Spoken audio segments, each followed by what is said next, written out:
बच्चों, राधे राधे। आज हम लोग इलेक्ट्रोस्टैटिक के सेकंड लेक्चर पे आ चुके हैं। फर्स्ट लेक्चर आप सबने देख लिया होगा। उसमें हम लोगों ने चार्ज क्या है, चार्ज के प्रॉपर्टीज के बारे में डिस्कशन किया था बच्चों। उस पर कुछ न्यूमेरिकल भी करवाए गए थे। ठीक है, मुझे उम्मीद है कि आप लोगों ने सारी चीजें वो कर ली होंगी, लिख ली होंगी, अपने नोट्स कंप्लीट कर लिए होंगे। ठीक है, आज हम लोग सेकंड लेक्चर पे हैं और इसमें हम लोग आज कूलम्ब्स लॉ पे पढ़ेंगे। ठीक है, कूलम्ब्स लॉ क्या है, कैसे है, ठीक है, इसके बारे में देखते हैं बच्चों। चलिए आज हम लोग स्टार्ट करते हैं अपने लेक्चर को। चलिए सभी लोग पेन पेपर ले लीजिएगा, हेडफोन लगा लीजिए और अपने नोट्स साथ साथ लिखते रहिए, समझते रहिए। कूलम्ब्स एक साइंटिस्ट थे बच्चों, जिन्होंने पहली बार दो चार्ज के बीच में लगने वाले फोर्स के बारे में बताया। आगे चल के आपको समझ में आएगा कि इन चार्ज से जो इलेक्ट्रिक फील्ड डेवलप होती है, आगे आप लोग पढ़ेंगे इस बात को, उसकी वजह से फोर्स लगता है। फिलहाल अभी आप ये समझिए कि कूलम्ब्स ने क्या बताया कि अगर दो चार्जेस हैं, मान लीजिए एक चार्ज है Q1 बच्चों और एक चार्ज है Q2। ठीक है, कूलम्ब्स लॉ को ध्यान से समझिएगा। इनके बीच की डिस्टेंस अगर r है, ठीक, अच्छा ये डिस्टेंस सेंटर टू सेंटर होता है बच्चों, ये सरफेस टू सरफेस नहीं, इसकी बात नहीं कर रहा है। ठीक है, तो अगर इनके बीच की डिस्टेंस r है तो कूलम्ब ने ये बोला। ठीक है, तो आप लोग इस स्टेटमेंट को लिख सकते हैं, according to Coulomb's law the force between two charges is directly proportional to the product of the charges and inversely proportional to the square of the distance between them। ठीक है, इस बात को आराम से लिख लीजिए। क्या कूलम्ब्स ने क्या बोला, उनका स्टेटमेंट क्या था? The force between two charges is directly proportional to the product of the charges and inversely proportional to the square of the distance between them। ठीक है, तो कूलम्ब्स ने जो पहली बात बोली बच्चों, इनके बीच लगने वाला जो फोर्स होता है F, वो डायरेक्टली प्रोपोर्शनल टू इन चार्ज के प्रोडक्ट के डायरेक्टली प्रोपोर्शनल होता है। ठीक है, और इनके बीच की डिस्टेंस का स्क्वायर इनवर्सली प्रोपोर्शनल होता है। ठीक है, ये बात क्लियर है बच्चों। अगर इन दोनों को एक साथ कर दिया जाए, F directly proportional to Q1 Q2 upon R square, ये पूरा फोर्स बन जाता है।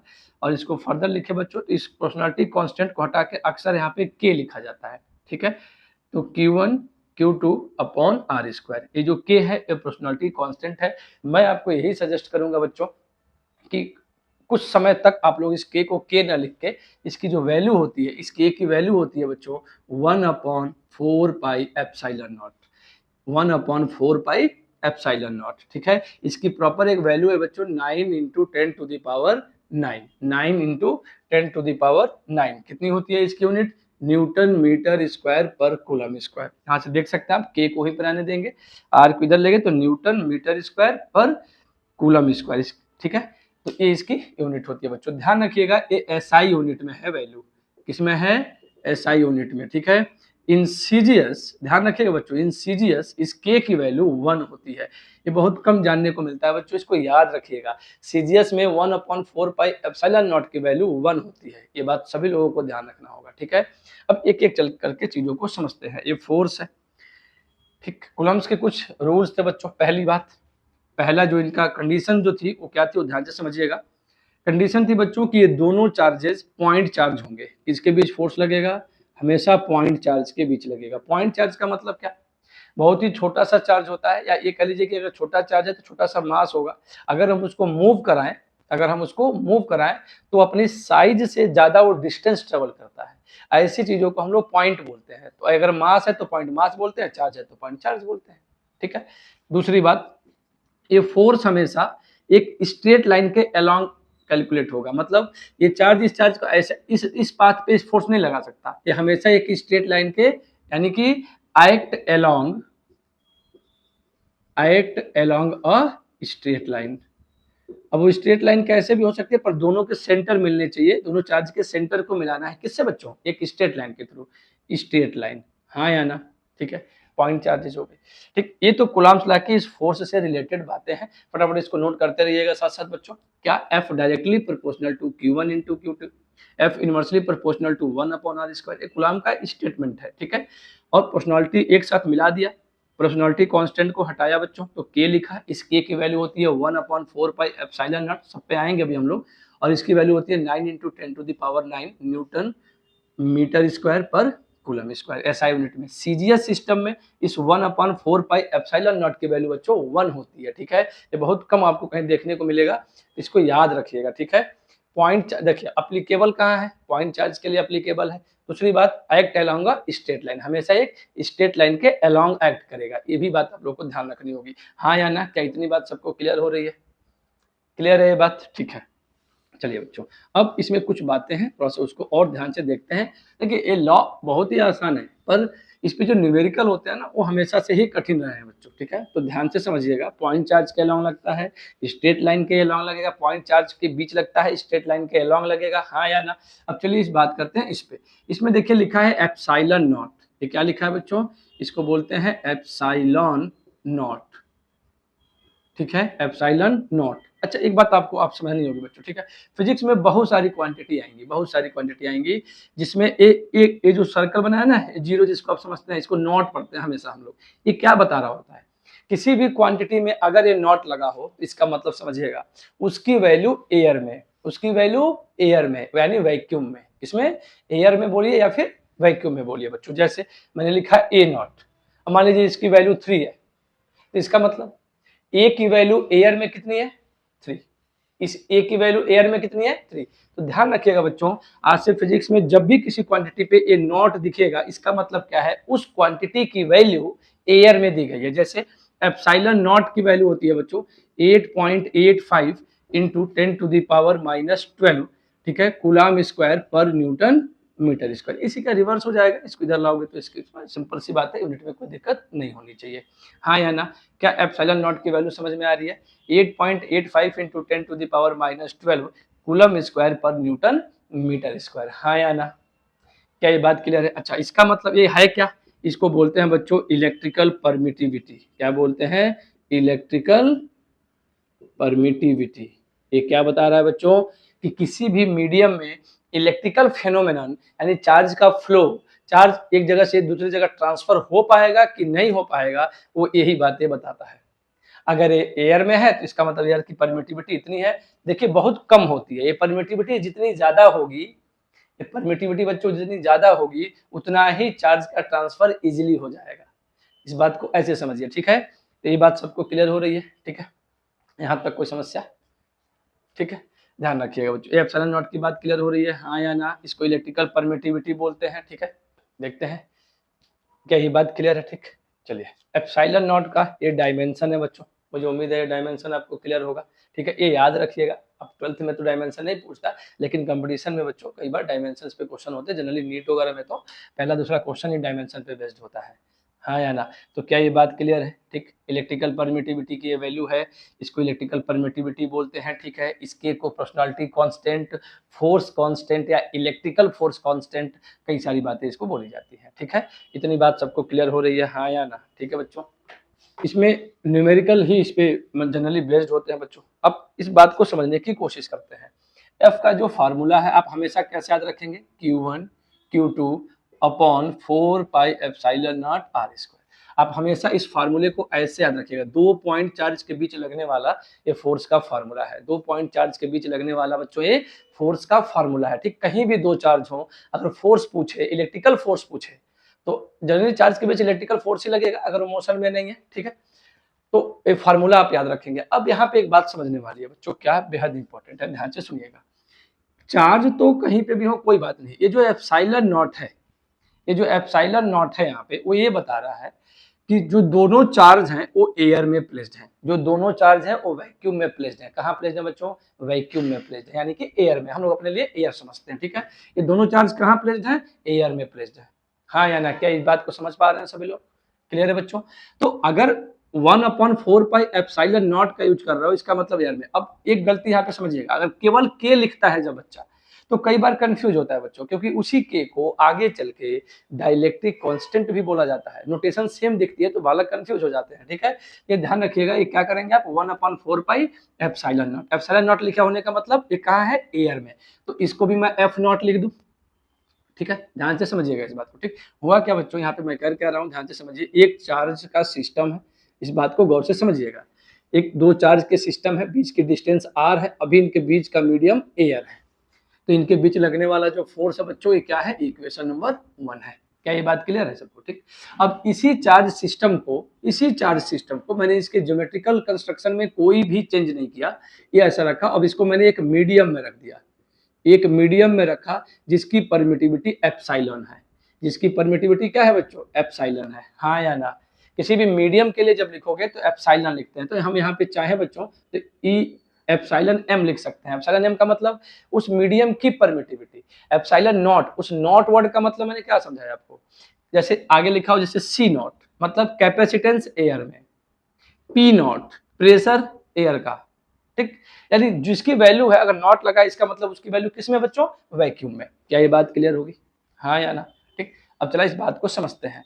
इस केस में जब आप फोर्स लिखोगे तो मैंने उसको लिखा बच्चों एफ एम, एफ एम का मतलब मीडियम में फोर्स, दोनों चार्ज को जब किसी मीडियम में लेके चले गए तो फोर्स कितना लगेगा, तो ये तो देखिए ये तो चेंज होना ही नहीं है, 4 पाई एप्सिलॉन नॉट चेंज होके क्या हो जाएगा बच्चों, epsilon M, epsilon naught change होके क्या हो जाएगा, एप्सिलॉन एम, और यहाँ हो जाएगा आर स्क्वायर, क्योंकि डिस्टेंस और चार्ज की वैल्यू ये तो ज्योमेट्रिकल कंस्ट्रक्शन है, तो चेंज ही नहीं होना है ना, आर तो चेंज ही नहीं होना है, ठीक है।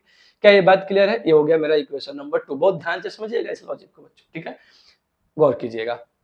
अब अगर मैं F M upon F naught कर दूं, F M upon F naught यानी इक्वेशन 2 को इक्वेशन 1 से डिवाइड कर दिया जाए, अगर इक्वेशन 2 को इक्वेशन 1 से डिवाइड किया जाए बच्चों तो क्या होगा जरा समझिएगा, equal to Q1 Q2 4 pi epsilon M R square upon Q1 Q2 upon 4 pi epsilon naught R square.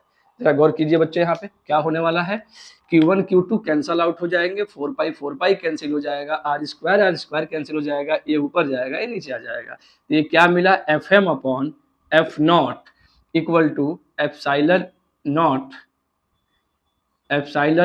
Upon epsilon M.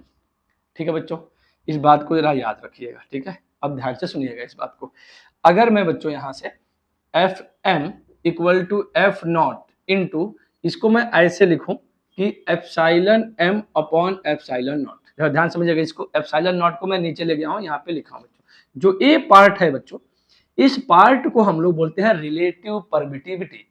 मतलब अगर किसी भी मीडियम की परमिटिविटी आप एयर के रिस्पेक्ट में निकालते हो, एयर के रिस्पेक्ट में अगर आप उसे फाइंड करते हो बच्चे, तो उसको बोलते हैं रिलेटिव परमिटिविटी। क्या बोलते हैं, रिलेटिव परमिटिविटी। तो जरा ध्यान से समझना बच्चों, F M equal to F naught upon, इसको बोलते हैं बच्चों के, इसको क्या बोलते हैं के। अब ये वाला के नहीं है, ठीक, पहले तो इस बात को नोट करिए पहले इतना, फिर उसके बाद हम देखते हैं, ठीक है। फटाफट लिखिए इसको, ठीक है, वीडियो रोकिए और यहाँ पे इसको लिख लीजिए पहले, ठीक है। F M equal to F naught upon K, अब उस पर हम आगे बढ़ेंगे, ठीक है, इतनी बातें आपको क्लियर होंगी, ठीक है। आगे देखिए बच्चे, ठीक है, देखिएगा यहाँ पे जो आया है ना, ये epsilon M upon epsilon naught, इसको बोलते हैं एप्सिलॉन आर, ठीक है, इसी को बोलते हैं के, और इसके कुछ नाम है बच्चों, इसको बोलते हैं रिलेटिव परमिटिविटी, रिलेटिव परमिटिविटी, हाँ या ना, इसी को रिलेटिव परमिटिविटी, डाइलेक्ट्रिक कांस्टेंट क्या बोलते हैं बच्चों, डाइलेक्ट्रिक कांस्टेंट। डाइलेक्ट्रिक्स क्या होती हैं इसके बारे में चर्चा कैपेसिटेंस चैप्टर में होगा बच्चों, फिलहाल के लिए अभी आप क्या समझेंगे, इसको क्या बोलेंगे, डाइलेक्ट्रिक कांस्टेंट, क्या बोलेंगे, डाइलेक्ट्रिक कांस्टेंट, हाँ या ना, क्या इतनी बात क्लियर है सबको। रिलेटिव परमिटिविटी बोलते हैं, डाइलेक्ट्रिक कांस्टेंट बोलते हैं, स्पेसिफिक इंडक्टिव कैपेसिटी क्या बोलते हैं बच्चों, SIC, ठीक है। ये तीन नाम है इसके, क्या, इसके तीन नाम है बच्चों, कौन कौन से, रिलेटिव परमिटिविटी, डाइलेक्ट्रिक कांस्टेंट, और क्या फिर specific inductive capacity, specific inductive capacity. मुझे उम्मीद है इतनी बात आपको क्लियर हो रही होगी। एप्सिलॉन अपॉन एप्सिलॉन नॉट को क्या बोलते हैं, एप्सिलॉन। आप ध्यान से समझिए, हम इस फार्मूले पे आ चुके हैं, ठीक है बच्चों। ये मेरा इक्वेशन नंबर 3 है जो कर रहे थे हम लोग, इसमें जो ये टर्म आया इसको समझ गए सभी लोग। किसी भी मीडियम की परमिटिविटी अगर एयर के रिस्पेक्ट में निकालते हैं तो उसको बोलते हैं रिलेटिव परमिटिविटी। तो आज से एक बात ध्यान रखिएगा बच्चों, कई बार ऐसा होगा ना, मैं इस एप्सिलॉन एम यानी किसी मीडियम की परमिटिविटी के लिए मैं ऐसे लिखूंगा epsilon R into epsilon naught. इस बात को याद रखिएगा, बेहद इंपॉर्टेंट है। क्योंकि एप्सिलॉन आर अक्सर गिवन होता है, डाइलेक्ट्रिक कांस्टेंट अक्सर पता होता है बच्चों, जैसे वाटर के लिए 80 होता है, तो डाइलेक्ट्रिक कांस्टेंट अक्सर पता होती है बच्चों हमको, तो ये बात आपको क्लियर होनी चाहिए, ठीक है। तो क्या ये बात समझ में आ रही है, किसी भी मीडियम की परमिटिविटी कैसे निकालोगे, epsilon R into epsilon naught से, हाँ या ना, क्या ये बात क्लियर है सबको, ठीक है। चलिए, तो ये सारी बातें आप लोग नोट कर लेंगे। अब आगे बढ़ते हैं बच्चे यहाँ से।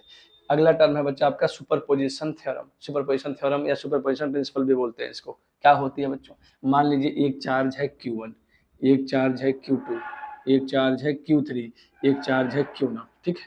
सबकी अपनी एक ओरिजिन से डिस्टेंस है, समझिएगा बात को बच्चों, सबकी अपनी ओरिजिन से एक डिस्टेंस है, ठीक है। मान लीजिए इसका R0 है, इसका R2 है, इसका R3 है, इसका R1 है, समझ रहे हैं बात को, ठीक। अब आपसे बोला गया कि Q0 वाले पे सबकी वजह से फोर्स बताओ।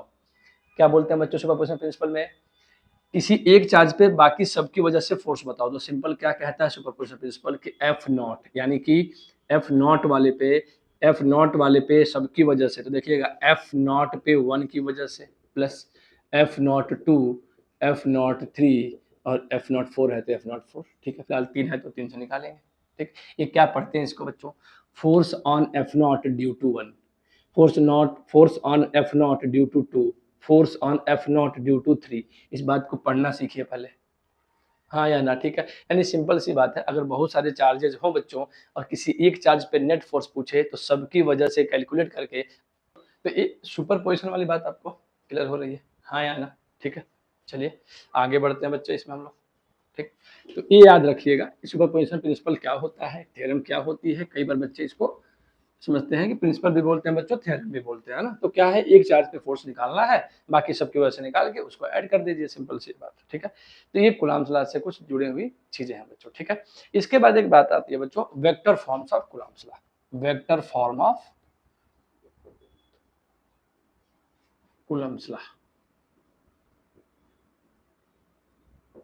ठीक है, vector form of Coulomb's law, ठीक है बच्चों। चलिए इसे देखते हैं, ये क्या है। वेक्टर फॉर्म का मतलब बच्चों, फोर्स एक वेक्टर क्वांटिटी है, तो जो वेक्टर के टर्म में चीजों को अगर कैलकुलेट करना हो तो कैसे करोगे, इसकी बातें की जाती है यहाँ पे, ठीक है। तो ध्यान रखिएगा बच्चों, हम इसको कैसे करते हैं गौर से देखिएगा। कभी भी ये 2 नंबर का आपके स्कूलों में पूछा जाता है, जनरली आपसे ये कहा जाता है बच्चों कि ये y है, मान लीजिए ये x है, ठीक है। 2 चार्ज है बच्चों, एक चार्ज है Q1, ठीक, 2 चार्जेस हैं बच्चों, पहला चार्ज है आपका Q1 और दूसरा चार्ज है बच्चा Q2, ठीक है। इन दोनों चार्ज के बीच फोर्स लग रहा है, इस फोर्स के बारे में बताना है। इसका जो क्वेश्चन बनता है बच्चों वो ऐसे बनता है, ध्यान से सुनिएगा। Vector form of Coulomb's law क्या है ये बताइए। उसके बाद न्यूटन के थर्ड लॉ को, मोशन का थर्ड लॉ क्या था, every action has opposite equal and opposite reaction, every action has equal and opposite reaction, उस बात को प्रूफ करिए आप इसके माध्यम से, ठीक है। तो जब से जो मतलब बढ़िया सवाल जो होगा वो यही पूछा जाएगा, ध्यान समझिएगा बच्चों। अगर ये Q1 Q2 कहीं रखे हैं तो किसी न किसी ओरिजिन से डिफाइन होंगे। मैंने कहा जो Q1 है उसका पोजीशन वेक्टर R1 है, जो Q2 है उसका पोजीशन वेक्टर R2 है, ठीक है बच्चों। अब इन दोनों के बीच जो फोर्स लग रहा है, इन दोनों के बीच जो फोर्स लगेगा इस लाइन के अलोंग, ध्यान दीजिएगा बच्चों, इस लाइन के अलोंग जो दोनों के बीच फोर्स लगेगा, वो जो फोर्स है उसकी वैल्यू बतानी है कि Q1 Q2 पे कितना लगाएगा और Q2 Q1 पे। जरा समझने की कोशिश करिए बच्चों, Q1 इसको रिपेल करेगा, Q1 इसको रिपेल करेगा, इतनी बात आपको क्लियर होनी चाहिए। 2 पॉजिटिव चार्ज आपस में रिपेल करती हैं और एक अपोजिट चार्ज है, यानी कि एक पॉजिटिव और एक नेगेटिव चार्ज आपस में अट्रैक्ट करती है, ठीक है। चलिए ध्यान से समझिएगा बच्चों, Q1 Q2 को क्या करेगा, रिपेल करेगा, किधर करेगा, एक उस स्ट्रेट लाइन के अलोंग करेगा और किधर करेगा बच्चों, सीधे इधर करेगा, हाँ या ना, ठीक। तो इस पे क्या लिखोगे, F21 मतलब force on 2 due to 1, force on 2 due to 1, ठीक है। अगर इस पे किया तो 1 पे Q2 ने फोर्स लगाया तो किधर लगाएगा, F12, जरा ध्यान से समझिएगा बच्चों, F12, ठीक है। अच्छा 1 से जब 2 पे देखते हैं, 2 से 1 पे देखते हैं, तो यहाँ पे लिखते हैं R12 या R21। R12 का मतलब 2 से 1 पे, 2 से 1 पे, ठीक। और R21 2 से 1 की दूरी होगी, 2 1 का मतलब क्या हुआ, 2 से 1 की दूरी होगी, और 1 2 का मतलब क्या हुआ, 1 से 2 के बीच में डिस्टेंस, पोजीशन वेक्टर है बच्चों ये बात, ठीक है। तो ध्यान से समझिएगा, मैंने कहा बच्चों ये पॉइंट अगर ए पे रखा है, ये अगर बी पॉइंट पे रखा है, तो देखिएगा बच्चों, let O A equal to R1 vector, O B equal to R2 vector, और अगर ए बी निकालना हो बच्चों तो क्या लिखोगे, ओ बी माइनस ओ ए। ध्यान से समझिएगा इस बात को, ए बी निकालना हो तो ओ बी माइनस ओ ए। वेक्टर के लेक्चर में बताया गया बच्चों, ये पोजीशन वेक्टर है, ठीक है। वेक्टर के लेक्चर्स होंगे, एक बार जाकर के देख लीजिए, पहले लेक्चर के शुरुआत में बातें बताई गई हैं, ठीक है। ओ बी कितना है बच्चों, R2, ओ ए कितना है R1, ए बी का मतलब क्या हुआ, ए से बी, ए से बी, R12 इसको क्या लिखोगे, R12, ये याद रखिएगा। ऐसे ही बच्चों अगर बी ए लिखना हो तो क्या लिखोगे, ओ ए माइनस ओ बी। देखिए बाद वाला पहले, पहले वाला बाद में। पोजीशन वेक्टर लिखने का तरीका है बच्चों, ये वेक्टर में बताया गया, ठीक है। वेक्टर के फर्स्ट लेक्चर में डिस्क्रिप्शन में लिंक होगा, उसे देखिए एक बार थोड़ी देर, पोजीशन वेक्टर वाला पार्ट, और फिर अपनी इस बात को समझ जाएंगे। फिर भी यहाँ पे कोशिश कर रहे हैं हम इसको बताने की, ठीक है। अच्छा समझिए, ओ ए कितना है बच्चों, R1, ओ बी कितना है, R2, और बी ए का मतलब क्या हुआ, R21, हाँ या ना, 2 से 1 की तरफ। क्या ये बात क्लियर है, ये दोनों बातें आप याद रखेंगे, ठीक है। ये पोजीशन वेक्टर हो गया। अब मैंने कहा भैया F12 या F21 निकाल लेते हैं और F12 निकाल लेते हैं, आपकी मर्जी, जो चाहे वो कैलकुलेट कर सकते हो। इतनी बातें फटाफट से नोट कर लीजिए, वीडियो को रोक के इतनी बातें नोट करिए, फिर आगे बढ़ते हैं बच्चों, ठीक है। चलिए, तो यहाँ तक की बात सबको क्लियर है, आगे देखते हैं बच्चों, ठीक है। हमने दो चीजें कर ली हैं बच्चों, A B equal to O B मतलब R2 माइनस R1, और इसको लिख सकते हैं R12, R2 माइनस R1 को, ठीक है। ए से बी, ए से बी, ठीक है। क्या ये क्लियर है सबको। उसके बाद बच्चों देखिएगा बी ए का मतलब हो गया R1 माइनस R2, इसको लिख सकते हैं R21। क्या ये बात क्लियर है, ठीक है। अब मैं लगा रहा हूं फोर्स F21 यानी कि दूसरे पे पहले की वजह से, दूसरे पे पहले की वजह से, ठीक है, दूसरे वाले पे पहले की वजह से। फार्मूला क्या पढ़ा बच्चों आपने, Q1 Q2 upon 4 pi epsilon not, दूसरे पे लगा रहा है पहले की वजह से, तो ए बी हुआ ना, ए बी क्या है बच्चों, R12, ए बी क्या है R12, यहाँ क्या आएगा R12 के मॉड का स्क्वायर, हाँ या ना। क्या ये बात क्लियर है सबको, बोलिए। 1 से 2 पे लगा रहे हो ना, तो 1 से 2 के लिए क्या हुआ ए बी, और ए बी क्या है R12 यानी R2 माइनस R12, ये लिखा। अब करना है बच्चों वेक्टर फॉर्म में, तो ध्यान से समझिए, वेक्टर फॉर्म में एक बात बताई जाती है बच्चों वेक्टर में, कि अगर ये तो देखिए ध्यान से, ये सब मैग्नीट्यूड है, ये क्या है बच्चों, ये सारा मैग्नीट्यूड है। तो अगर आपको कभी भी किसी भी मैग्नीट्यूड को वेक्टर क्वांटिटी में कन्वर्ट करना हो, उसको वेक्टर में कन्वर्ट करना हो, तो उस पूरे फार्मूले में ये ढूंढो कि इसमें से वेक्टर कौन है, इसमें से वेक्टर कौन है। क्या Q1 है, बिल्कुल नहीं। Q2 है, बिल्कुल नहीं। 4 पाई एप्सिलॉन नॉट तो कांस्टेंट था। R12 वेक्टर है। अब जो फार्मूले में बच्चों वेक्टर होता है, उसके यूनिट वेक्टर से, ध्यान से सुनिए क्या बोला मैंने, किसी भी वैल्यू को, मैग्नीट्यूड को अगर वेक्टर बनाना हो, तो उसके फार्मूले में बच्चों ये ढूंढिए उसमें से वेक्टर कौन सा है। जो भी वेक्टर हो, जनरली पोजीशन ही होता है, तो उसके यूनिट वेक्टर से मल्टीप्लाई कर दीजिए। क्या करेंगे, यूनिट वेक्टर से मल्टीप्लाई कर देंगे। तो यहाँ पे ध्यान रखिएगा बच्चों, मैं क्या कर रहा हूँ जरा गौर करिए। F21 vector equal to Q1 Q2 upon 4 pi epsilon naught R12 का मॉड का स्क्वायर, ठीक है, R12 के मॉड का स्क्वायर इनटू R12 का कैप। एक कैप मतलब यूनिट वेक्टर। यूनिट वेक्टर का काम ही, यूनिट वेक्टर का मतलब होता है बच्चों वो वेक्टर जिसका मैग्नीट्यूड 1 होता है और ये जिसके साथ मल्टीप्लाई होता है उसको अपनी डायरेक्शन दे देता है, जिसके साथ मल्टीप्लाई होता है उसको अपनी डायरेक्शन दे देता है। अच्छा, यूनिट वेक्टर का फार्मूला क्या होता है बच्चों, Q1 Q2 upon 4 pi epsilon naught R12 का स्क्वायर इनटू, यूनिट वेक्टर कैसे निकालते हैं, वो वेक्टर अपॉन उसका मैग्नीट्यूड, वो वेक्टर अपॉन उसका मैग्नीट्यूड, वो वेक्टर अपॉन उसका मैग्नीट्यूड। क्या ये बात समझ में आ पा रही है। अब अगर इसको फर्दर फिर से सॉल्व कर दे बच्चों, तो ये क्या मिलेगा, Q1 Q2 upon 4 pi epsilon not, देखिएगा जरा R12 के मॉड का Q और R12 वेक्टर, ठीक। तो क्या मेरा F21 कैलकुलेट हो गया, इक्वेशन नंबर मेरा 1 है, हाँ या ना। ध्यान से देखिएगा 2 1 है तो यहाँ 1 2 आया है, इस बात को थोड़ा सा गौर करिएगा कैसे आया है, ये बात मैं आपको पूरी तरीके से एक्सप्लेन किया हूँ, ठीक है। ए से बी पे लग रहा है, ए से बी पे, तो ए बी लो गया और उसके हिसाब से कैलकुलेट हो जाएगा, हाँ या ना। क्या ये क्लियर हो रही है सबको, वेक्टर फॉर्म बहुत बच्चों को कंफ्यूज करती है, पर आपको कुछ नहीं किया बच्चे, हमने सिर्फ दो चार्ज का पोजीशन लिया, ठीक, उनके बीच की डिस्टेंस निकाली R12, जैसे पढ़ रहे हैं वैसे ही काम किया हमने बस, ठीक है। ये बात क्लियर है, ठीक। अब चलिए बच्चों इक्वेशन 1 निकाल लिया। सिमिलरली जब बी से ए पे निकालेंगे तो क्या होगा बच्चों, जरा गौर करिएगा, ठीक है, ध्यान दीजिएगा, बस एक बात इसमें मैं आपको बताना चाह रहा हूं, गौर से देखिएगा। सिमिलरली अगर F12 निकालू बच्चों में, सिमिलरली अगर F12 निकालू तो इसी फार्मूले को यूज करोगे, क्या, Q1 Q2 upon 4 pi epsilon not, अगर यहाँ 1 2 है तो यहाँ R21 होगा, 1 2 है तो यहाँ 21 हो जाएगा और इसका क्यूब हो जाएगा और R21 का वेक्टर हो जाएगा। ये इक्वेशन नंबर 2 हो गया। अब गौर से देखना बच्चों, इतना पार्ट R12 निकालो, A से B निकालो या B से A निकालो, मैग्नीट्यूड तो सेम रहेगा ना, डिस्टेंस तो सेम रहने वाला है, तो इतना पार्ट दोनों में सेम है, इन दोनों में इतना पार्ट सेम है, हाँ या ना। इक्वेशन 2 लिखा। अब ध्यान रखना बच्चों यहाँ से, ठीक है। अभी एक बात यहाँ बहुत इंपॉर्टेंट है, उसको लिख रहा हूँ, गौर करिएगा, ठीक है।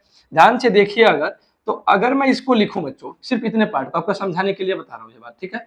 अगर R21 को लिखूं तो इसको लिखूंगा R1 माइनस R2, और अगर मैं यहाँ लिखता हूँ इसको, इस वाले पार्ट को, तो लिखूंगा R2 माइनस R1। जरा समझिएगा, इन दोनों को देखिए तो किसका डिफरेंस है, माइनस साइन का ना।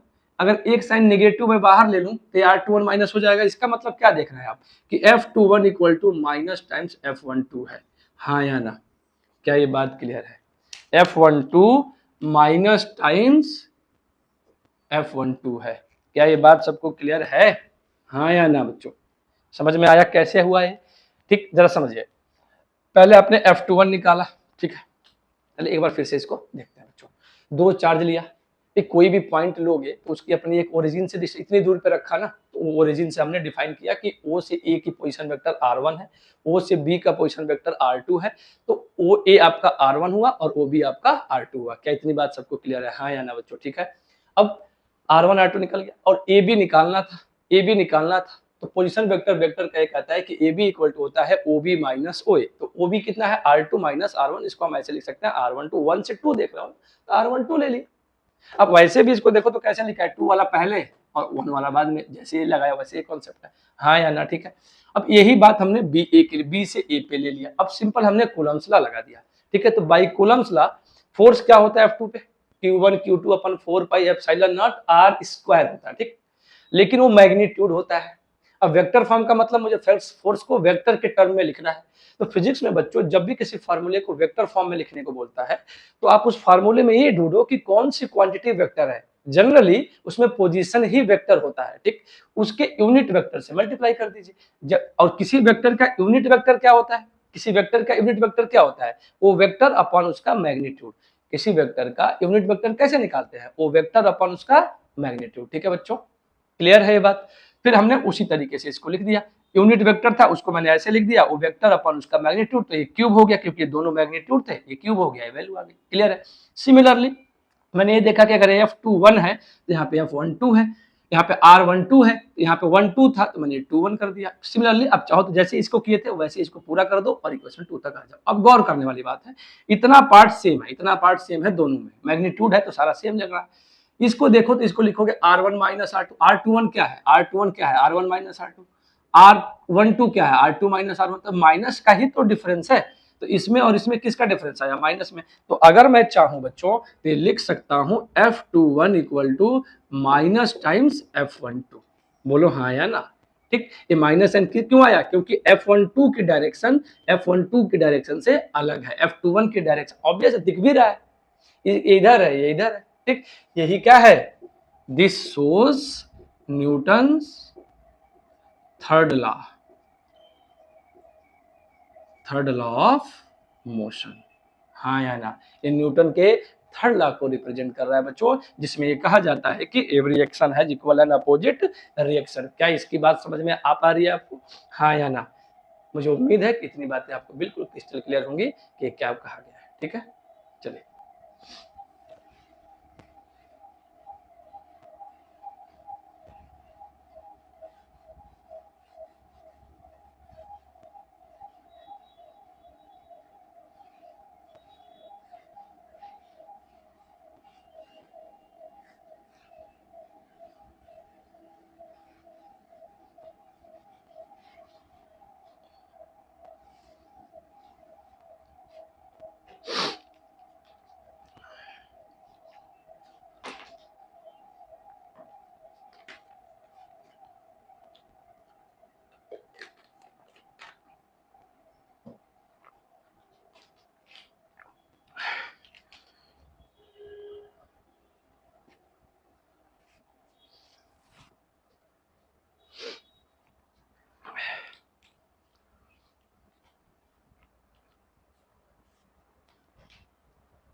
ठीक है बच्चों, आगे बढ़ते हैं, यहाँ तक क्लियर है? ठीक है, चलिए। अगर इसके वेक्टर फॉर्म में, कूलम्ब के वेक्टर फॉर्म में आपको दिक्कत है तो आप वेक्टर का जो 11th क्लास के लिए पढ़ाया गया बच्चों, उसके फर्स्ट लेक्चर को थोड़ा देख लीजिए। ठीक है, शुरुआत के 15-20 मिनट में आपको ये सारी बातें बिल्कुल वहाँ पे क्लियर हो जाएंगी। ठीक है, फिर भी मैंने कोशिश किया कि आपको ये बात समझ में आ जाए। ठीक है, यहाँ तक क्लियर है बच्चों? ठीक है, अब कूलम्ब्स लॉ के न्यूमेरिकल होते हैं बच्चों, तो जो न्यूमेरिकल सॉल्व करने की टेक्निक है, थोड़ी सी हम उसके बारे में चर्चा करेंगे। ठीक है, बहुत ध्यान से सुनिएगा। न्यूमेरिकल टेक्निक्स क्या होती है, न्यूमेरिकल के लिए क्या सोचते हैं, हाउ टू थिंक, कैसे सोचोगे ये चीज, इस न्यूमेरिकल में मुझे क्या करना है। तो बेटा हमेशा ध्यान रखना, कभी भी दो चार्ज के बीच फोर्स आपको देखना है। पहली बात है, always observe the force between two charges. ठीक है, हमेशा दो चार्ज के बीच में फोर्स देखिए। ठीक है, पहली बात। दूसरी बात, आप ये देखिए किसकी वजह से किस पे पूछ रहा है, किसकी वजह से किस वाले फोर्स पे पूछ रहा है, किस वाले चार्ज पे पूछ रहा है, हाँ या ना, किस वाले चार्ज पे पूछ रहा है। ठीक, तो उसके सबसे पहले डायरेक्शन बना दीजिए। ठीक, दो बातें होती है बच्चों,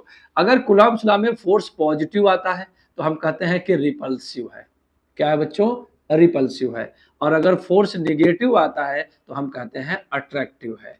फोर्स कैसा है? अट्रैक्टिव है। ठीक, या तो आप इस लॉजिक को लगाइए और चार्ज को साइन के साथ पुट कर दीजिए।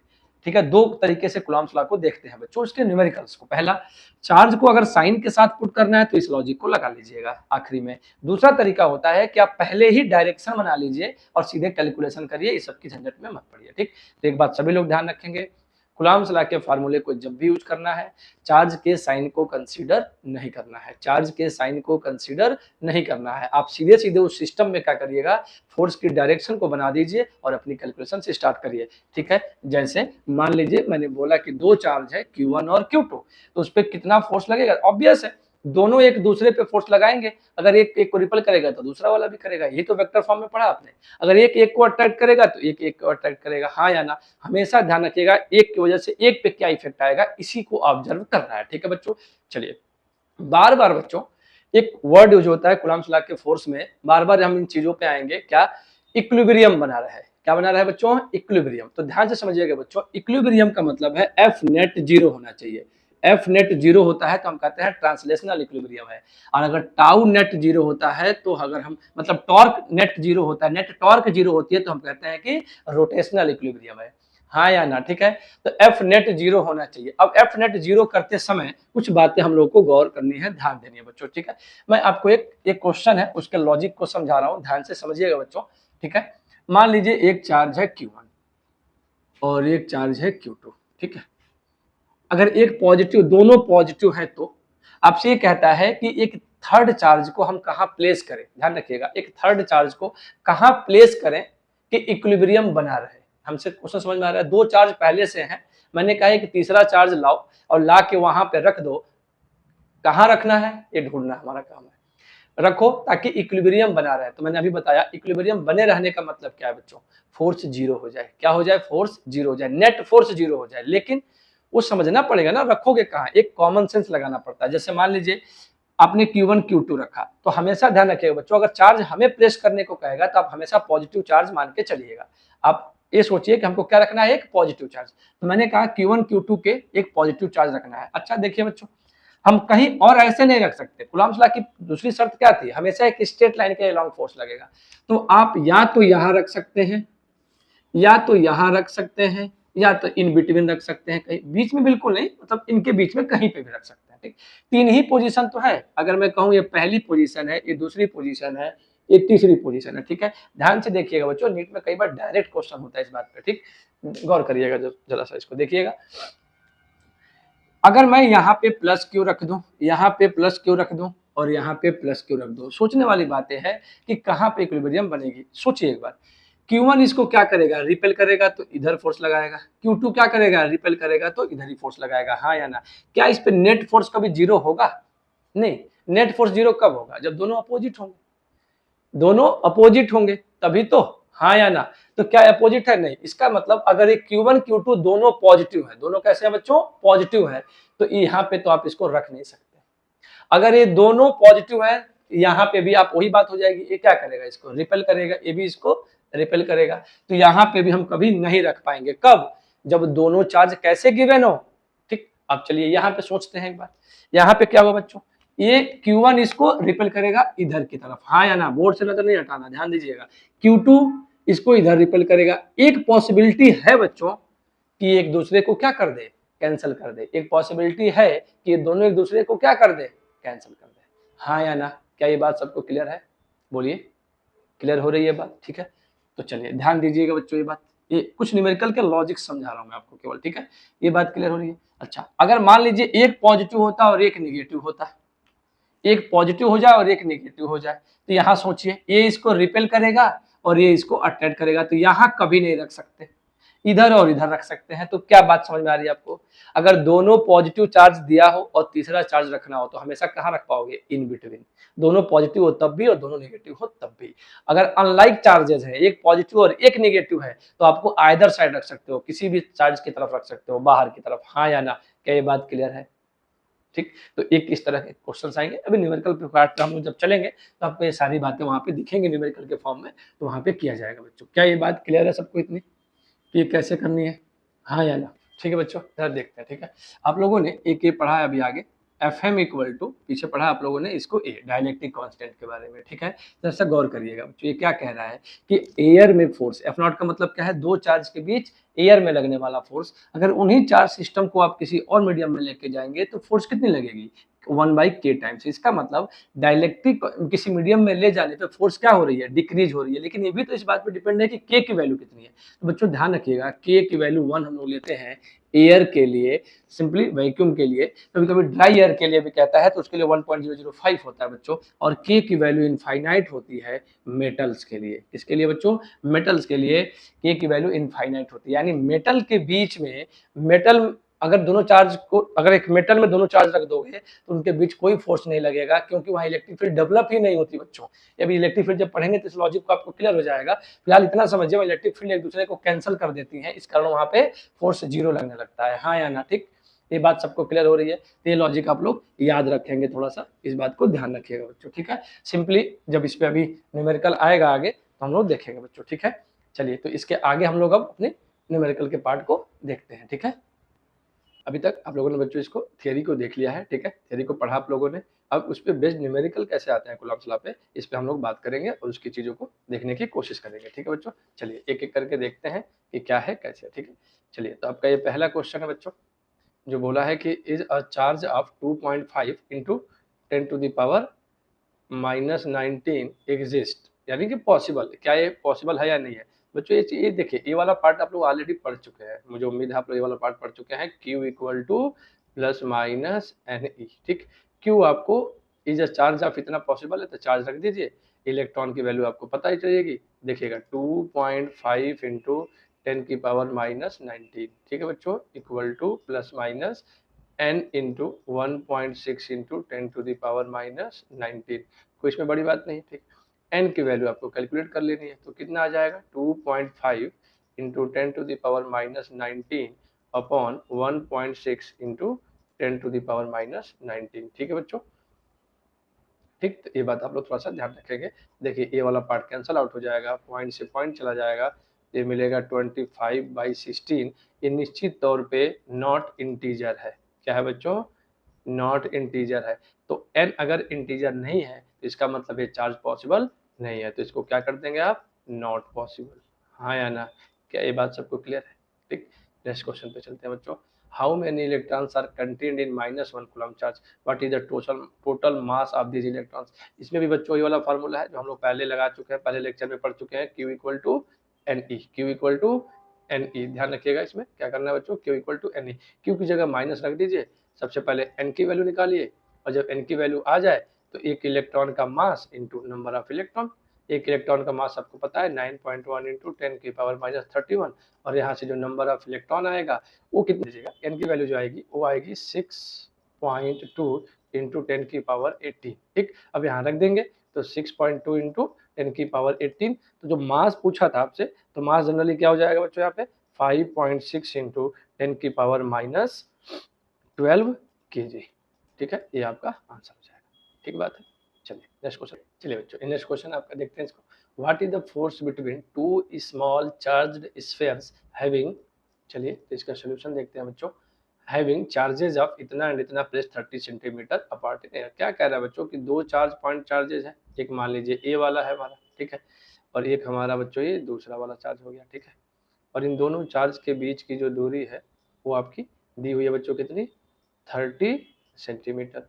और ये कितना है चार्ज, 2 इंटू 10 की पावर -7 कूलम। ये कितना है, 3 into 10 to the power -7 coulomb. दोनों के बीच फोर्स पूछा है, तो फोर्स का फार्मूला आपको पता है, दोनों का चार्ज यानी Q1 Q2, ध्यान रखिएगा, 2 into 10 to the power -7, 3 into 10 to the power -7 upon 4 pi epsilon naught, और 30 इंटू 10 की पावर -2 का होल स्क्वायर, ठीक है। ठीक है बच्चों, जो दिया होता है पहले उसको लिखते हैं, ठीक है। थोड़ा सा फार्मूलों को ना ध्यान से पढ़ना सीखे न्यूमेरिकल को, ठीक है। अब इसको सॉल्व करना है, तो आप क्या करेंगे, पहले तो इनको एक साथ कर दीजिए। 1/4 पाई एप्सिलॉन नॉट की वैल्यू कितनी है आपको पता है, 9 इंटू 10 टू द पावर 9, ठीक है, इंटू ये देखिए 3 इंटू 2 ये 6 हो जाएगा, और इसको आप करेंगे तो ये ऐड होके 10 की पावर -14 हो जाएगा। अपॉन में क्या बचेगा बच्चों, 900 इंटू 10 की पावर -4। देखिए ये 2 जीरो इसके 2 को खा जाएगा, हाँ या ना, ये 9 से पूरा 9 कैंसिल हो जाएगा। तो फाइनली फोर्स क्या दिख रहा है, 6 into 10 to the power 9, 10 to the power -14 और इंटू 10 की पावर +2। ये वाला +2 ऊपर चला जाएगा, माइनस है ना, तो ऊपर जाके प्लस हो जाएगा, हाँ या ना। ये हो जाएगा 6 इंटू 10 की पावर -9 2 11 और 3 14, ठीक है। तो ये आपका क्या बचेगा, -3। क्या बचेगा बच्चों, ये माइनस का 3, हाँ या ना। जब इसको आप सॉल्व करेंगे तो ये कितना बचेगा, 10 की पावर -3 न्यूटन, हाँ या ना। क्या ये फोर्स बिल्कुल एग्जैक्ट कैलकुलेट हो जा रही है, क्या ये पॉइंट क्लियर है सबको, ठीक। नेक्स्ट क्वेश्चन पे, नेक्स्ट क्वेश्चन है, इसको देखते हैं क्या कह रहा है हमें से इसमें, ठीक है। थोड़ा सा गौर कीजिएगा बच्चों, ठीक है। क्या बोला हमसे बच्चों इसमें, कि दो चार्जेज है, मान लीजिए कि एक Q1 है और बच्चा एक Q2 है, इनके बीच की डिस्टेंस D है। तो इनके बीच जो फोर्स लग रहा था वो लग रहा था K Q1 Q2 upon D का स्क्वायर। क्या हो जाएगा बच्चों, डी का स्क्वायर, इक्वेशन नंबर 1। आपसे बोला कि ये जो फोर्स है वो 9F हो जाए, सेकेंड केस में फोर्स क्या हो जाए, 9F हो जाए, कि कितनी ये डिस्टेंस की जाए, ये डी की वैल्यू कितनी कर दी जाए, यानी दोनों के बीच की, मैंने कहा x कर देते हैं, मैंने कहा बच्चा इसको क्या कर देते हैं, मान लेते हैं दोनों के बीच की डिस्टेंस x है इस केस में। तो अब ये पूछा है x की वैल्यू कितनी होगी कि ये फोर्स 9F हो जाए, तो इक्वेशन नंबर 2 है आपका, हाँ या ना। इक्वेशन नंबर बच्चों ये 2 है आपका, ठीक। दोनों इक्वेशन को डिवाइड कर देते हैं, 2 को 1 से डिवाइड कर दीजिए, तो देखिएगा 9F upon F equal to K Q1 Q2 upon x square upon K Q1 Q2 upon D square, हाँ या ना। अब देखिए बच्चों, K cancel, Q1 Q2 cancel, अब ये देखिए क्या मिला, F से F कैंसिल, तो 9 इक्वल टू बच्चा यहाँ से हो जाएगा D अपॉन एक्स का होल स्क्वायर, ठीक है।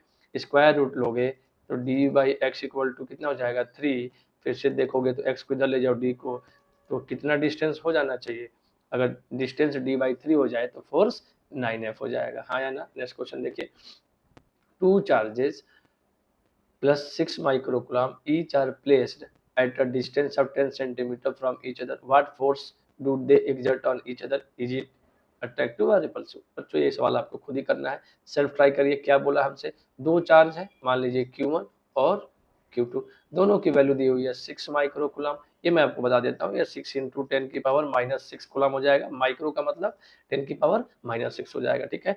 ऑब्वियस है, दोनों पॉजिटिव है तो फोर्स तो रिपल्सिव होगा, फोर्स कैसा होगा, रिपल्सिव होगा। दोनों के बीच का फोर्स की वैल्यू आप कैलकुलेट कर सकते हैं, हाँ या ना, बिल्कुल सही। इसका आंसर मैं बता देता हूँ, इस फोर्स का आंसर आ जाएगा 32.4 न्यूटन। आप इसको करके देखेंगे बच्चों, न्यूमेरिकल का मतलब यही होता है, ठीक है।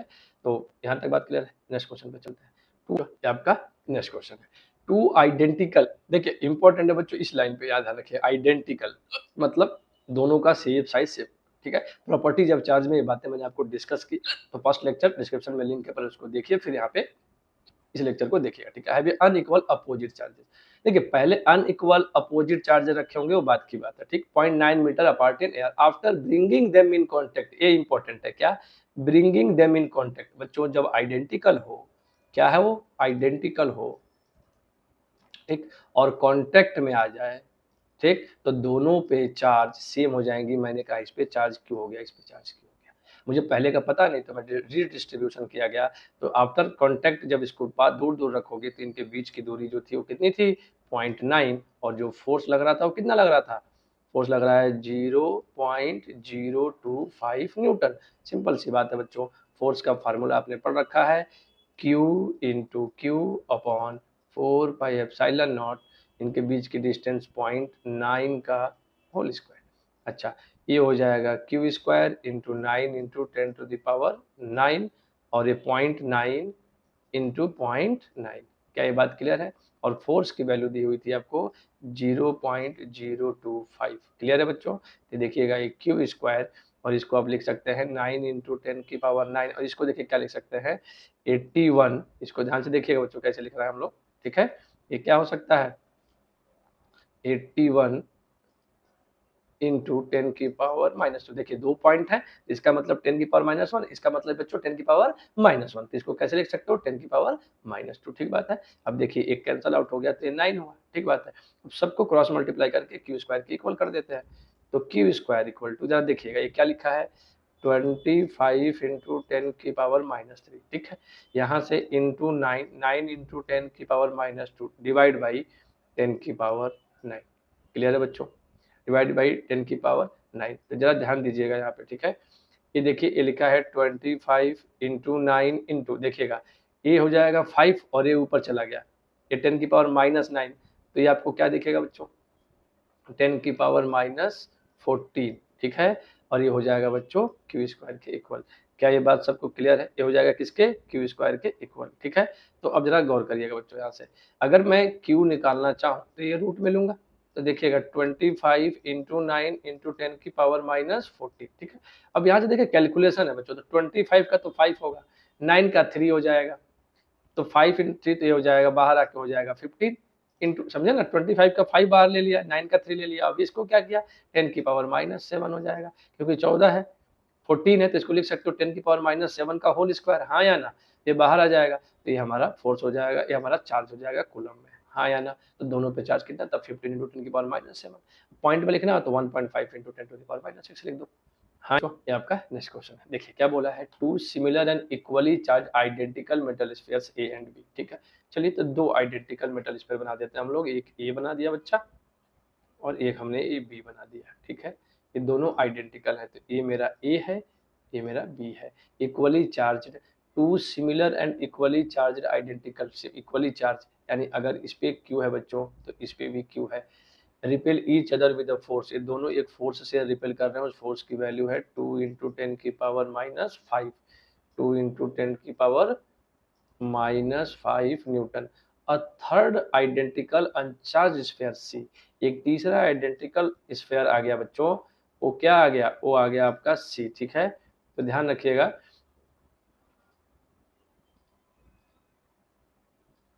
ठीक। तो एक तीसरा सी आया, जो सी है बच्चों ये हमारा सी हो गया, ठीक है। ये भी इनके आइडेंटिकल दिख रहा है सी। सी को ये टच्ड विद ए के साथ टच करा दिया गया। इस सी को क्या किया गया बच्चों, ए के साथ टच करा दिया गया। तो जब ए के साथ टच किया बच्चों, इसको हम लोग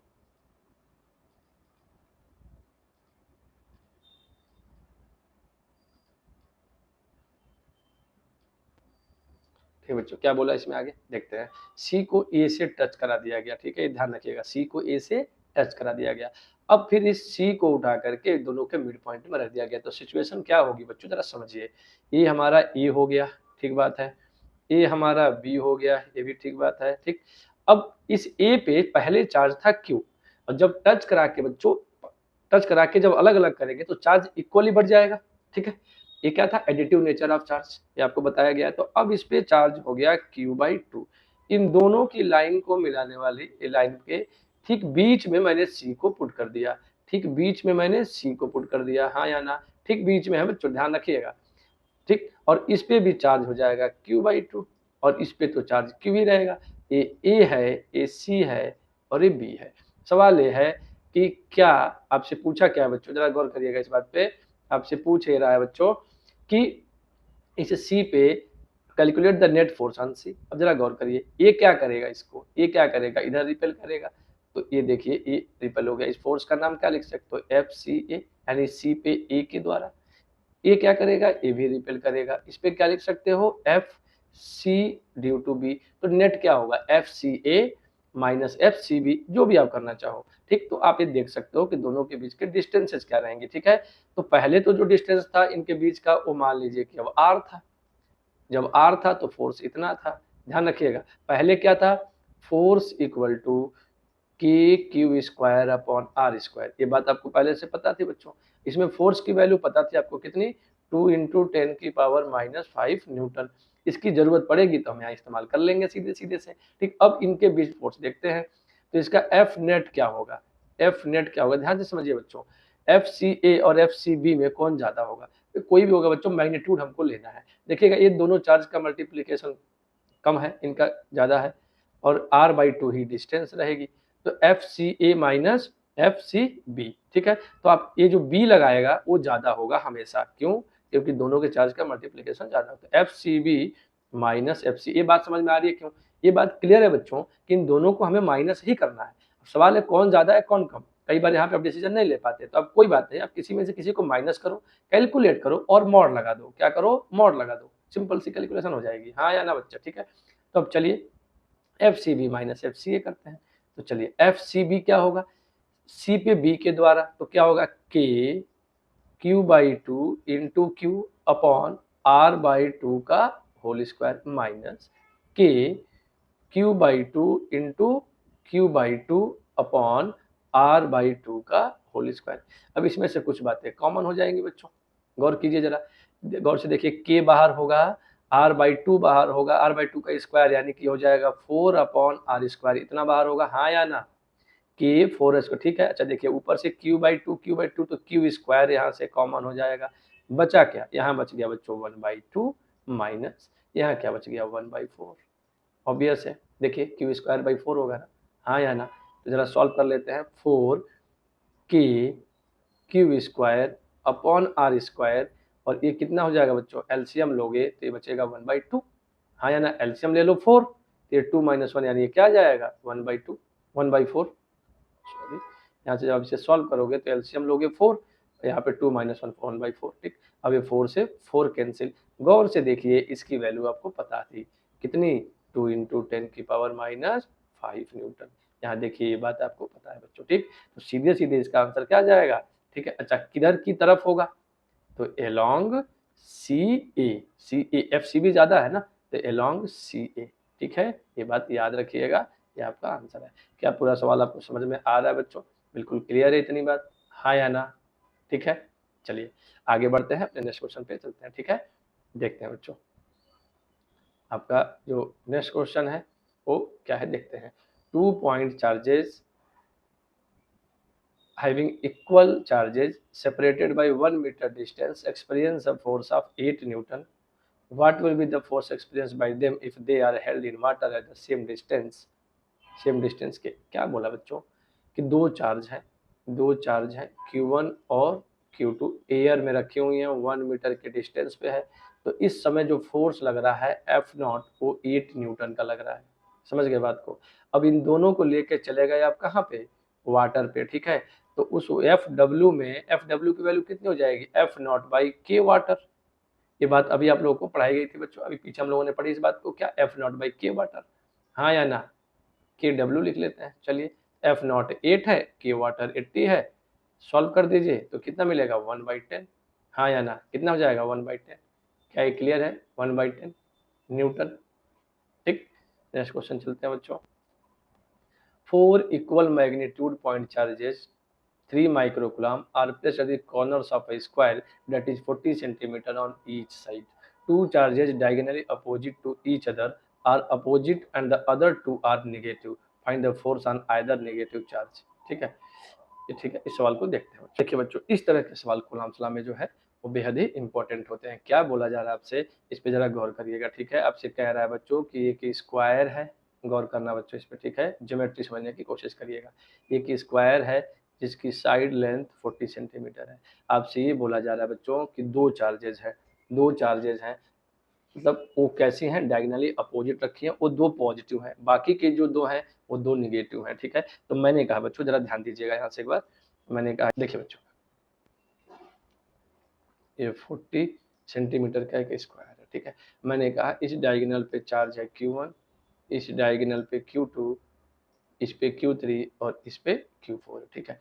अब डायगोनल्स आपसे बोलिए, देखिए इन डायगोनल पे मैंने रख दिया Q2 Q4 और Q1 Q3। उसका कहने का मतलब ये है कि दो चार्ज, तो मैंने कहा Q1 और Q3 equal and opposite negative charge है। मैंने दोनों को बोला कि कैसे हैं दोनों नेगेटिव, यानी कि 3 माइक्रोकुलम है, और Q2 और Q4 जो है वो पॉजिटिव 3 माइक्रोकुलम है। ठीक है, ये बात क्लियर है, यही बात आपसे बोली जा रही है बच्चों। ठीक, तो किसी भी एक नेगेटिव पे, मैंने कहा Q1 पे बता देते हैं, तो Q1 हमारा एक नेगेटिव चार्ज है, इस पे नेट फोर्स बताइए। ये Q2 क्या करेगा बच्चों, Q2 अपनी तरफ रिपेल करेगा। मैंने कहा ये F2 है, ध्यान दीजिएगा, F12 है, मतलब 2 वाला है। ठीक, ये क्या करेगा, ये भी अपनी तरफ अट्रैक्ट करेगा बच्चों, तो ये मैंने कहा कि ये F3 है, चलिए मान लेते हैं। ठीक है बच्चों, और इसने क्या किया, 1 तो ले नहीं सकते, 1 पे तो लगा ही नहीं रहा, तो 2 वाला लगा दिया और ये 4 वाला लगा दिया। चलिए ऑब्वियस है, इसको ना हम लोग 1F4 लिख लेते हैं, ये 4 के द्वारा लगा। Q3 क्या कर रहा है बच्चों, ये तो इसको ऐसे लगाएगा ना फोर्स, ठीक है, और ये रिपेल करेगा, ये क्या Q3 है, तो ये तो निगेटिव ही था ना, याद करिए ये तो निगेटिव ही था, तो ये निगेटिव है तो इसको रिपेल करेगा, और मैंने कहा ये फोर्स हो गया F3। ठीक, अब जरा ध्यान से सुनिएगा बच्चों, सारा केस इसमें जो है वो फोर्सेस के कंपोनेंट्स का है, रिजल्टेंट कैसे निकालोगे, तो देखो F2 और F4 का, पहले तो ये 90 डिग्री पे है, तो F2 और F4 का रिजल्टेंट क्या होगा ये समझो। पहले मैं किस टेंट of F2 and F4 are F मान लेते हैं केवल बच्चों, F1 मान लेते हैं। ठीक है, तो इस F1 की वैल्यू हो जाएगी बच्चों F2 का स्क्वायर प्लस F4 का स्क्वायर। देखिए A square plus B square plus 2ab cos theta होता है, पर ए एंगल बन रहा है 90, तो ये बन जाएगा। क्या यहाँ से F1 मिल जाएगा, हाँ या ना, देखिए पहले क्वेश्चन को समझ लीजिए फिर कैलकुलेशन करना है केवल।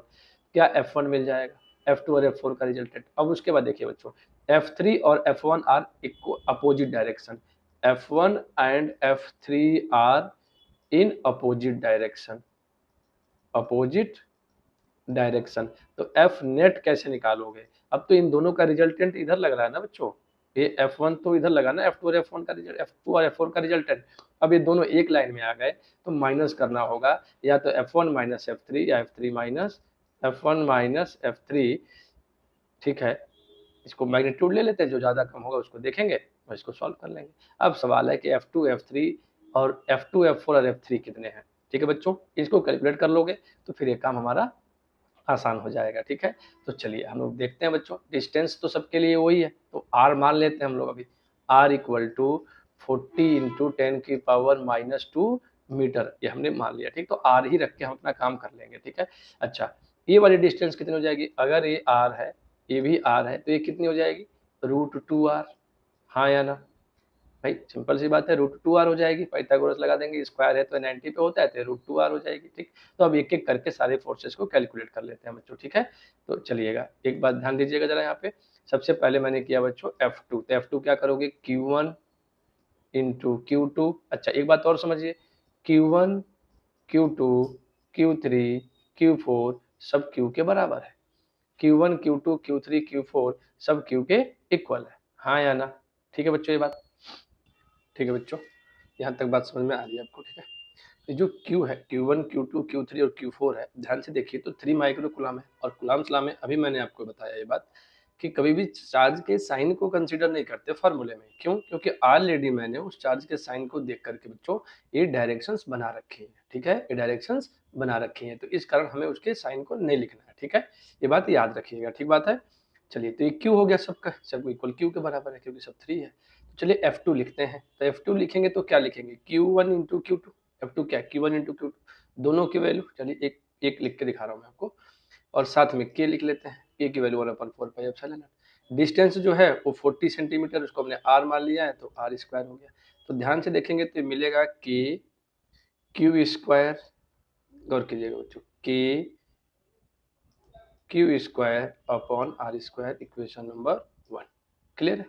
F2 यही होगा, F4 भी तो यही होगा ना, F4 भी बच्चे यही होगा, K Q square upon R square, equation number 2। And अगर मैं F3 की बात करूं तो Q1 और Q1 Q3 का मतलब क्या हुआ बच्चों, फिर से Q square K upon R square, यानी R स्क्वायर 2R स्क्वायर, क्योंकि √2R डिस्टेंस है ना इनके बीच की, तो ये मिल जाएगा इक्वेशन नंबर 3। अब आपको करना क्या है, F2 और F4 के रिजल्ट दोनों इक्वल दिख रहे हैं हमें, ये दोनों इक्वल दिख रहे हैं, हाँ या ना, F2 और F4 हमको दोनों इक्वल दिख रहे हैं, तो F1 मिल जाएगा। जब F1 मिल जाएगा तो Fnet भी मिल जाएगा, ठीक है। तो चलिए देखते हैं, थोड़ा सा आगे इसको बढ़ते हैं बच्चे। यहाँ देखिए, तो आपने F1 निकाला, F1 क्या था मेरा, F2 का स्क्वायर प्लस F4 का स्क्वायर, ये दोनों इक्वल हैं तो ये √2 टाइम्स ऑफ F2 हो जाएगा, यानी कि √2 F2, और F2 की वैल्यू कितनी है, k q square upon r square, equation number 4, ठीक। उसी तरीके से बच्चों अगर F3 देखा जाए तो F3 हमारा क्या आया है, k q square upon 2r square, यही मेरा इक्वेशन नंबर 3 है। अब देख सकते हैं एक बार, देखिए यही मेरा इक्वेशन नंबर 3 है, के क्यू स्क्वायर, ठीक है। अब मुझे चाहिए एफ नेट, तो देखिए पहले F1 तो मैंने ऐसे निकाल लिया, अब F1 F3 में F1 और F3 देखिए, F1 और F3 देखिए, इसलिए मैंने दोनों लिखा है, कौन ज्यादा है आप समझिए इस बात को। ये तो 2 से डिवाइड भी हो रहा है, इसमें √2 का मल्टीप्लाई, तो निश्चित तौर पे हमारा जो F1 है वो मेरा ज्यादा है, ठीक है।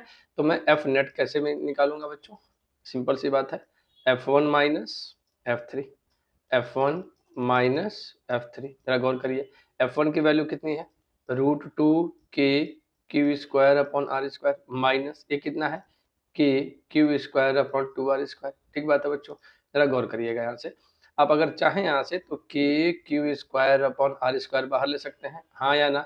यहाँ क्या बचेगा, √2, यहाँ क्या बचेगा 1/2, क्लियर है बच्चों, √2 1/2, क्लियर है। अभी बात है आपको पता है पहले से, तो एफ नेट इक्वल टू, अगर आप यहाँ पे सॉल्व करें बच्चों, तो एफ नेट क्या मिल जाएगा आपको, अगर गौर करिए थोड़ी देर के लिए, तो एफ नेट आपको क्या दिख रहा होगा यहाँ से, के की वैल्यू कितनी है, 9 × 10⁹ इंटू क्यू स्क्वायर, क्यू की वैल्यू कितनी है 3 माइक्रोकुलम, तो 3 × -6 का whole square upon r square, r कितना है 40 × 10⁻² का होल स्क्वायर इंटू ये क्या मिला 2√2 - 1/2, ठीक है। √2 की वैल्यू 1.414, √2 की वैल्यू 1.41 ले लीजिए, ठीक है। इस पूरे को आप कर सकते हैं, ठीक है। एफ नेट, तो जो एफ नेट आप कैलकुलेट करोगे बच्चों, तो ये सिंपल सी बात है 0.47, ये आपकी जो फाइनल आंसर आ रहा है बच्चों, इसका आ रहा है 0.47 न्यूटन, ठीक है। क्लियर है बच्चों, क्या आएगा 0.47 न्यूटन, और कितने के, क्लियर है बात। डायरेक्शन किधर होगी, इनवर्ड, अंदर की तरफ, F1 की तरफ, F1 की तरफ इनवर्ड, यानी F1 की तरफ, F1 की तरफ होगी, हाँ या ना। क्या ये बात सबको क्लियर है, तो F1 की तरफ होगी, यानी कि इनवर्ड होगी, किधर होगी, अंदर की तरफ होगी, इनवर्ड होगी, हाँ या ना। क्या ये पॉइंट क्लियर हो रहा है सबको, क्लियर है बच्चों, इतना सबको क्लियर है। चलिए नेक्स्ट क्वेश्चन पे देखते हैं, आपका नेक्स्ट क्वेश्चन है, इसमें क्या बोला आपसे कि the sum of 2 point charges in 7 microcoulomb, ठीक है, इज 7 माइक्रोकुलम। तो दो चार्ज है जिनका सम 7 माइक्रोकुलम है, तो मैंने कहा एक चार्ज है Q1 जिसकी वैल्यू Q मान लिया, और Q2 की वैल्यू जाएगी 7 - Q, हाँ या ना। इनके बीच का जो फोर्स लग रहा है बच्चों 1 न्यूटन का लग रहा है, और इनके बीच की जो डिस्टेंस है वो 30 सेंटीमीटर, यानी कि 30 × 10⁻² मीटर। ध्यान रखिएगा ये माइक्रोकुलम में होगा, ये किस में है बच्चों, माइक्रोकुलम में, इस बात को ध्यान रखिएगा जब फोर्स लगाएंगे आप। चलिए फार्मूला लगाते हैं, F(Q1 Q2) upon 4πε0 r square, ठीक है। तो जो भी इसमें वैल्यूज गिवन है बच्चों उसको पुट कर देते हैं, और फिर देखते हैं कि क्या आता है, ठीक है। तो Q की वैल्यू आप क्या रखेंगे, Q × 10⁻⁻6, ये क्या रखेंगे 7 - Q × 10⁻⁻6, माइक्रोकुलम है ना, तो माइक्रोकुलम है तो कुलम में कन्वर्ट करोगे, और ये 4πε0 वाली की वैल्यू 9 × 10⁹ हो जाती है बच्चों, ठीक है। और आर स्क्वायर का मतलब हो गया 30 × 10⁻² का होल स्क्वायर, सिंपल सी बात है। और ये वैल्यू आपको 1 के बराबर दिया हुआ है, तो 1 इक्वल टू, जरा देखिएगा यहाँ से क्या मिलेगा, Q × 7 - Q × 9 इंटू, ये देखिएगा 6 और 6 12 हो जाएगा, -6 - 6 -12, -12 और +9 कितना हो जाएगा 10⁻³ यहाँ से बचेगा, हाँ या ना, यहाँ से रह जाएगा, डिनोमिनेटर में देखते हैं ये कितना हो जाएगा 900 × 10⁻⁻4, क्या ये ठीक बात है बच्चों। यहाँ से देखो तो ये 9 कैंसल आउट हो गया, 1 बचा, 10⁻2 तो ये भी कट जाएगा, तो यहाँ से केवल -2 बचा, इसे ऊपर ले चलते हैं और ये देखते हैं, आपको जरा ध्यान दीजिएगा, तो 1 अपॉन ये जो 10⁻2 ऊपर ले जाओगे तो 10⁻+2 होगा, और -3 पहले से है, हाँ या ना, तो +2 और -3 -1, यानी अपॉन में आएगा 10⁻1, और ये हो जाएगा Q × 7 - Q, बोलो हाँ या ना। इसको ऊपर लेके चलते हैं बच्चों, तो फाइनली मुझे क्या दिखेगा, जरा यहाँ देखिएगा ध्यान से, ये फाइनली मुझे क्या दिखेगा, Q × 7 - Q = 10, 10⁻1 का मतलब 10। अब देखो या तो इसकी क्वाड्रेटिक बना लो, या तो 2 का फैक्टर इसके बराबर है, दो चीज़ों का फैक्टर 10 का फैक्टर कर लो, 7 बन जाना चाहिए, तो 5 और 2 कर दो, तो इसको आप लिख सकते हो 2 × 5, हाँ या ना। तो Q7 माइनस Q हो गया, या तो Q 2 के बराबर होगा और ये 5 के बराबर होगा। अगर Q 5 के बराबर होगा तो ये वाला 2 के बराबर होगा, जैसे मन करे वैसा रख के देख लो। तो Q की वैल्यू या तो 2 आएगी या तो 5 आ जाएगी, सिंपल सी बात है, हाँ या ना। और चाहे तो इसको मल्टीप्लाई कर लो, देखो कैसे, 7Q minus Q square equal to 10, दूसरी तरफ ले जाइए तो Q स्क्वायर माइनस 7Q और प्लस 10 इक्वल टू 0, फैक्टर कर लीजिए बच्चों, क्वाड्रेटिक बन गई ना। किसमें क्वाड्रेटिक है? Q में क्वाड्रेटिक है। किसमें क्वाड्रेटिक है? Q में क्वाड्रेटिक है। मैथमेटिकल टूल वाली सीरीज आप देखेंगे तो पहली जो लेक्चर है उसका, उसमें मैंने ये बताया है कि कैसे क्वाड्रेटिक देखते हैं, कैसे क्या देखते हैं, ठीक है। तो इसको जरा सॉल्व करेंगे आप, तो 2 हो जाएगा, तो -2Q minus 5Q minus 7Q plus 10 equal to 0, factor करेंगे तो यहाँ से बचेगा Q-2 और यहाँ से क्या बचेगा? Q-5। तो Q-2 और Q-5 इक्वल टू 0, तो या तो Q बराबर 2 आएगा या Q बराबर 5 आएगा, जो मन करे आइडिया आप लगा सकते हैं। तो एक चार्ज आपका 2 है तो दूसरा अपने आप 5 है, देखिए दोनों का सम अपने आप 7 है। तो Q1 या तो 2 ले लीजिए तो 5, बात बराबर आएगी, ठीक है, क्लियर है बात, ठीक है बच्चों। नेक्स्ट क्वेश्चन पे चलते हैं। The electrostatic force on a small sphere of charge इतना due to another small sphere of charge इतना इन एयर इज इतना, what is the distance between the two spheres, what is the force on the second sphere due to the first. ये आप खुद से try कर सकते हैं बच्चे, ठीक है। क्या डिस्टेंस कैलकुलेट करना है, दो स्मॉल स्फीयर ऑफ चार्ज आपको दिया हुआ है इतना और इतना, तो मान लीजिए कि अगर आपको मैं कहूँ तो Q1 दिया हुआ है बच्चों 0.4 माइक्रोकुलम, और अगर Q2 की बात की जाए तो दिया है 0.8 माइक्रोकुलम, ठीक है। और डिस्टेंस r की बात करें तो 0.2 इन एयर 0.2 मीटर दिया हुआ है, अंदर स्पर्श चार्ज इतना इन एयर इतना न्यूटन। द फोर्स, अच्छा ये फोर्स दिया हुआ है बच्चों, डिस्टेंस तो हमसे पूछ ही रखा है इसने, तो ये फोर्स दिया हुआ है 0.2 न्यूटन में, हाँ या ना, 0.2 न्यूटन दिया हुआ है। क्या ये बात सबको क्लियर हो रही है, हाँ या ना, 0.2 न्यूटन, क्लियर है। डिस्टेंस पूछा है और फोर्स पूछा है दोनों के बीच में, क्लियर है, कोई दिक्कत ही नहीं है। तो अब क्या करेंगे, F equal to Q1 Q2 upon 4πε0 R square लगा देंगे, सॉल्व करेंगे तो आपको निश्चित तौर पे आर की वैल्यू मिल जाएगी, हाँ या ना। क्या ये बात क्लियर है सबको, क्लियर है बच्चे सारी बात है, ठीक है। ठीक है बच्चे, देखिए दोनों के बीच इस सवाल को देखिए जरा, इसका मैंने डिस्टेंस कब लिख दिया है, आर की वैल्यू आपकी ए आएगी 0.12 मीटर, और फोर्स तो ही लगेगा ना, जब दोनों के बीच में फोर्स लग रहा है तो फर्स्ट वाला सेकंड पे या सेकंड वाला फर्स्ट पे, तो फोर्स तो ही लगेगा 0.2 न्यूटन, इसमें तो कोई सोचना ही नहीं है, कैलकुलेट ही नहीं करनी है बच्चों, इसका तो सीधे सीधे आंसर लिख देंगे आप, ठीक बात है। चलिए आगे बढ़ते हैं। 4 point charges QA, QB, QC, QD are located at corners of the square ABCD of side tangent. What is the force on a charge of 1 microcoulomb placed at the center of the square? ठीक है, इसको मैं बता तो चुका हूँ, पीछे एक बार स्क्वायर वाला सवाल अभी हम लोग किया था बच्चों एक बार, लेकिन मैं इस सवाल को फिर से एक बार आपको समझा रहा हूँ कि कैसे करना होगा इसको, ठीक है ना। चलिए मान लेते हैं कि आपके पास ये कुछ चार्जेज हैं, इसको समझना होगा आपको, ठीक है बच्चों। पहले तो वर्टेक्स दे देते हैं A, B, C और D, ठीक है। यहाँ पे जो है वो है 2 माइक्रोकुलम का चार्ज, बी पे जो है वो है -5 माइक्रोकुलम का चार्ज, सी पे जो है वो 2 माइक्रोकुलम का चार्ज, और डी पे जो है वो -5 माइक्रोकुलम का चार्ज, ठीक है। अब ध्यान से समझने की कोशिश करिएगा बच्चों, ठीक है। एक ये डायगोनल है और एक ये डायगोनल है, डायगोनल जहाँ कट करते हैं बच्चों यही सेंटर ऑफ द स्क्वायर कहलाता है ओ, ठीक। अब आपको करना क्या है, आपसे कह क्या रहा है ये बारे समझने की कोशिश करिए। आपसे क्या कह रहा है बच्चों कि फोर्स ऑन एक 1 माइक्रोकुलम का चार्ज यहाँ पे रखा हुआ है, कितना, 1 माइक्रोकुलम का सेंटर पे, इस पे चारों की वजह से फोर्स बताना है। तो अब जरा सोचिए ए क्या करेगा, इसको ये इसको रिपेल करेगा इधर, जरा गौर करना, ये रिपेल करेगा इधर, तो मैंने कहा भैया एफ ए है यानी ए की वजह से लगा। सी क्या करेगा, ये भी इसको इधर ही रिपेल करेगा, जरा गौर करिएगा बच्चों इस बात को, ठीक है। ये दो एफ सीधा रिपेल करेगा। बी क्या करेगा, अपनी तरफ अट्रैक्ट करेगा, तो मैंने कहा ये एफ बी है। डी क्या करेगा, ये भी अपनी तरफ अट्रैक्ट करेगा, तो एफ डी हो गया। गौर करने वाली बात ये है बच्चों कि अगर स्क्वायर है और 10 सेंटीमीटर ये दिया हुआ है, मैंने कहा ये आर है, गौर करिएगा बच्चों, तो ये डिस्टेंस अगर r है तो r/2। एक बार गौर करने वाली बात है कि क्या OA, OB, OC, OD equal है, बिल्कुल होगा, OA, OB, OC और OD ये इक्वल होंगे, हाँ या ना, इक्वल होंगे। जरा देखिए FA और FC चार्ज भी सेम है, क्लियर है, डिस्टेंस भी सेम है तो फोर्स भी सेम आएगा, और इक्वल एंड अपोजिट डायरेक्शन में है तो FA और FC एक दूसरे को कैंसिल कर देंगे, FB और FD एक दूसरे को सॉरी, कैंसिल कर देंगे। यहाँ तक बात समझ में आ रही है बच्चों? क्या करेंगे, एक दूसरे को, ठीक है बच्चों, एक दूसरे को क्या करेंगे, ये कैंसिल कर देंगे, हाँ या ना। अब सवाल है कि ये डिस्टेंस कितनी है वाली कैलकुलेट कर लेते हैं बच्चों। ये आर अगर 10 सेंटीमीटर है तो ये आधे बचेगी, तो ये 5 सेंटीमीटर हो जाएगी, और ए वाली डिस्टेंस भी 5 सेंटीमीटर हो जाएगी। तो ओ ए या ओ बी कितनी होगी, अगर मैं ओ बी की बात करूं तो √5 का स्क्वायर प्लस 5 का स्क्वायर, ठीक है, तो 20 50 आ जाएगी। यानी क्या करोगे, 5√2, 5√2 आएगी और ये सेंटीमीटर में आएगी, ठीक है। चाहो तो आप निकाल सकते हो, ये चारों इक्वल है, ठीक। तो वैल्यू कैलकुलेट करके आप इसको चेक करिएगा। मेरे हिसाब से ये आंसर आपका 0 हो जाना चाहिए, क्योंकि सारे फोर्सेस एक दूसरे को कैंसिल कर देंगे बच्चों, हाँ या ना, ठीक है। तो मैं उम्मीद करता हूँ इस सवाल को आप कर पाएंगे। नेक्स्ट क्वेश्चन पे चलते हैं।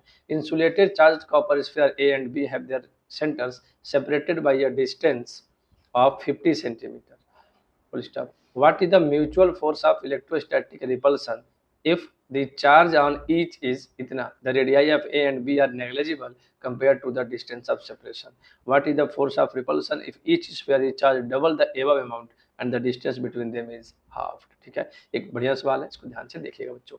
Insulated charged copper spheres A and B have their centers separated by a distance of 50 centimeter. ठीक है, एक इंसुलेटेड चार्ज स्फीयर है ए एंड बी, और शेयर इनकी जो डिस्टेंसेज है इनके बीच का वो कितना है बच्चों, 50 सेंटीमीटर है। गौर करिएगा, एक ए है और ठीक ऐसे ही यहाँ पे बच्चों एक बी है, ठीक है, और इनके सेंटरों के बीच की दूरी है बच्चों, नेग्लिजिबल रेडियस है, तो लगभग लगभग सेंटर और ये सारी चीजें क्या है आपस में इक्वल है, ठीक है।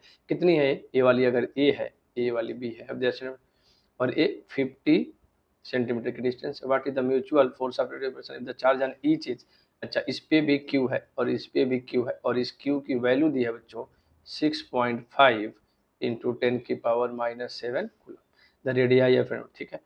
तो what is the mutual force of electrostatic repulsion पूछा है, क्या ये कैलकुलेट नहीं कर लेंगे आप, F equal to Q into Q upon 4πε0 R square, R आपको दिया हुआ है, क्या ये कोई समस्या है इसमें, क्लियर है बच्चों? सिंपल सी बात है, आप इसको कैलकुलेट कर सकते हैं, हाँ या ना, ठीक है बच्चा। यहाँ तक जो ये इसका आंसर आएगा वो आ रहा है बच्चों 1.52 इंटू 10⁻⁻² न्यूटन, चेक कर लीजिएगा।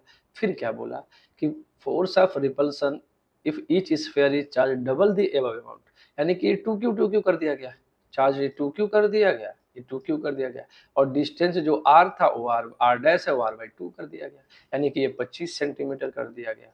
तो बताओ फोर्स कितना होगा, यही तो पूछा आपसे। तो बच्चों इस केस में जो फोर्स होगा वो 0.243 न्यूटन होगा, कितना होगा, 0.243 न्यूटन होगा, हाँ या ना, क्या ये बात समझ में आ पा रही है?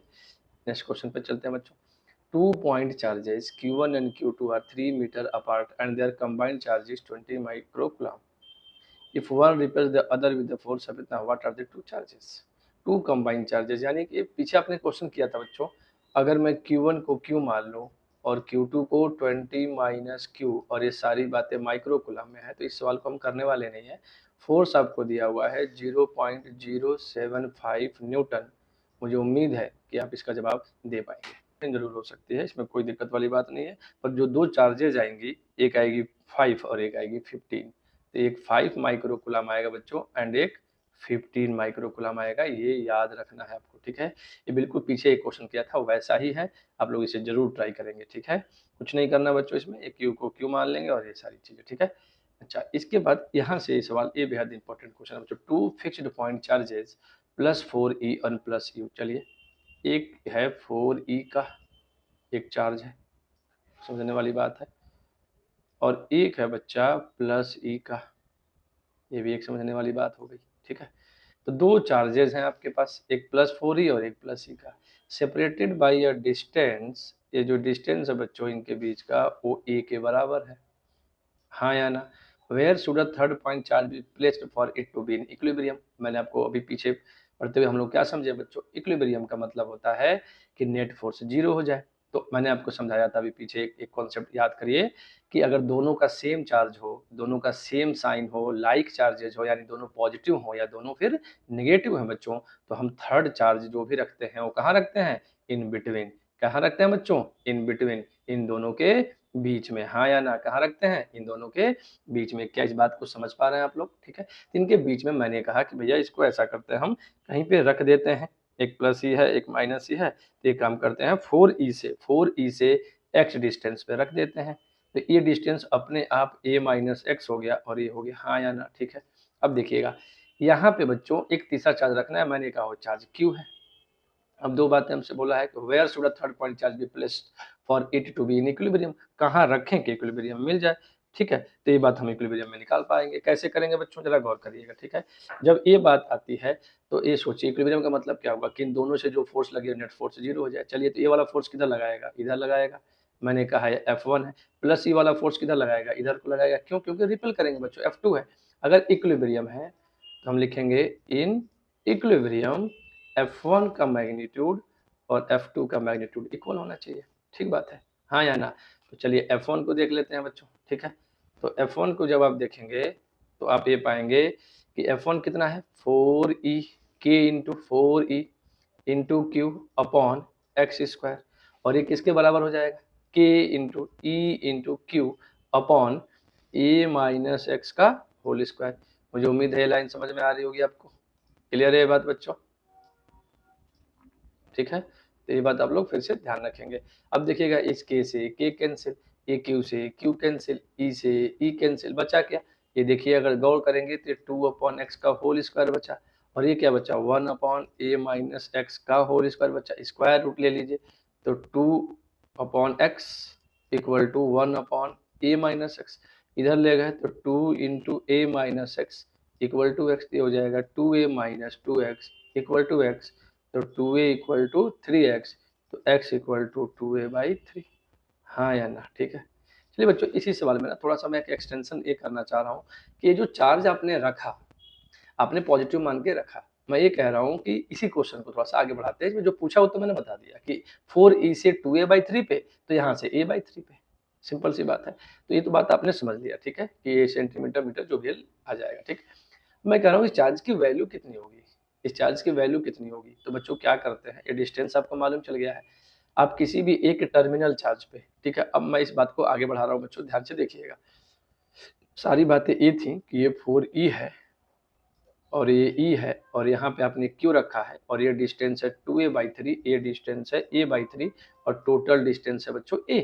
अब मैं ये कह रहा हूँ कि इस वाले पे नेट फोर्स आप बता दीजिए मुझे एक बारी, हाँ या ना। इस वाले पे नेट फोर्स निकाल के जीरो कर देते हैं बच्चों। तो ध्यान रखिएगा ये क्यू की वैल्यू निकालनी है, तो किसी भी, ध्यान रखना, जब चार्ज की वैल्यू निकालनी होती है तो किसी टर्मिनल चार्ज पे नेट फोर्स जीरो करना, किसी टर्मिनल चार्ज पे। तो चलो 4e इंटू ई, देखिएगा मान लीजिए इसकी वजह से जो फोर्स लगा इधर, इसकी वजह से जो फोर्स लगेगा इधर, मैंने कहा F1 और F2 दोनों का सम जीरो होना चाहिए, नेट फोर्स जीरो हो जाना चाहिए।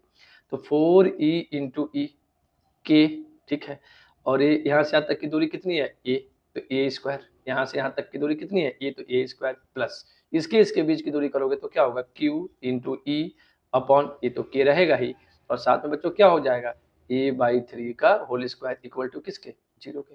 अब इसमें गौर से देखिए, के ई बाहर आ जाएगा, यहाँ बचेगा 4e upon A square plus, यहाँ बच्चों क्यू बचेगा और यहाँ क्या बचेगा, a² 9 इक्वल टू जीरो। ये जीरो हो नहीं सकता, यही जीरो होगा, तो 4e upon A square equal to 9q upon A square. गौर से देखिए तो ये भी कट गया, तो q इक्वल टू कितना आया, इधर जाके नेगेटिव हो गया होगा ना बच्चों, तो -4e/9। ठीक है, तो इतना ये कभी कभी चार्ज भी पूछता है, इस सवाल में आगे हम इस बात को पढ़ ले रहे हैं बच्चों, इस चार्ज में कभी कभी हमसे चार्ज की वैल्यू भी पूछ लेता है। ठीक है, तो घबराना नहीं है, इसको सॉल्व करना है। ठीक है, ठीक बिल्कुल वैसे ही ये वाला क्वेश्चन है, two fixed point charges 4q and 2q are separated by a distances, where should the third point charge q be placed for it to be in equilibrium.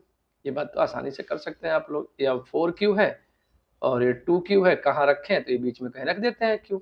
ठीक है, दोनों के बीच की डिस्टेंस ए है, हमको इसमें ए ही दिया हुआ है, हमसे पूछा है by two fixed point charges separated by distance x। अच्छा, इनके बीच की दूरी x दी हुई है, इनके बीच की दूरी x दी हुई है, तो ये कहाँ रखोगे, मैंने कहा ये a रख दो, तो ये कहाँ पे रखोगे, a माइनस एक्स हो गया, a की वैल्यू बतानी है बच्चों, ये जो आएगा आपका वो आ जाएगा 59/100x के बराबर, इस a की वैल्यू जो आएगी।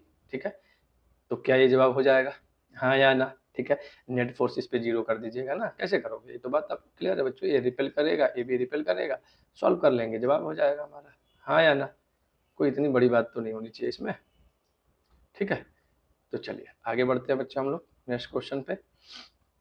Consider 3 charges Q1, Q2, Q3 each equal to Q at the vertices of an equilateral triangle, ठीक है। ये सवाल बहुत फेमस है बच्चों, एनसीईआरटी का क्वेश्चन है, जरा सा गौर करिएगा, ठीक है। एक ट्रायंगल है, वो भी इक्विलैटरल, साइड लेंथ है L, L और L, 3 वर्टिसेस हैं Q1, Q2 और Q3।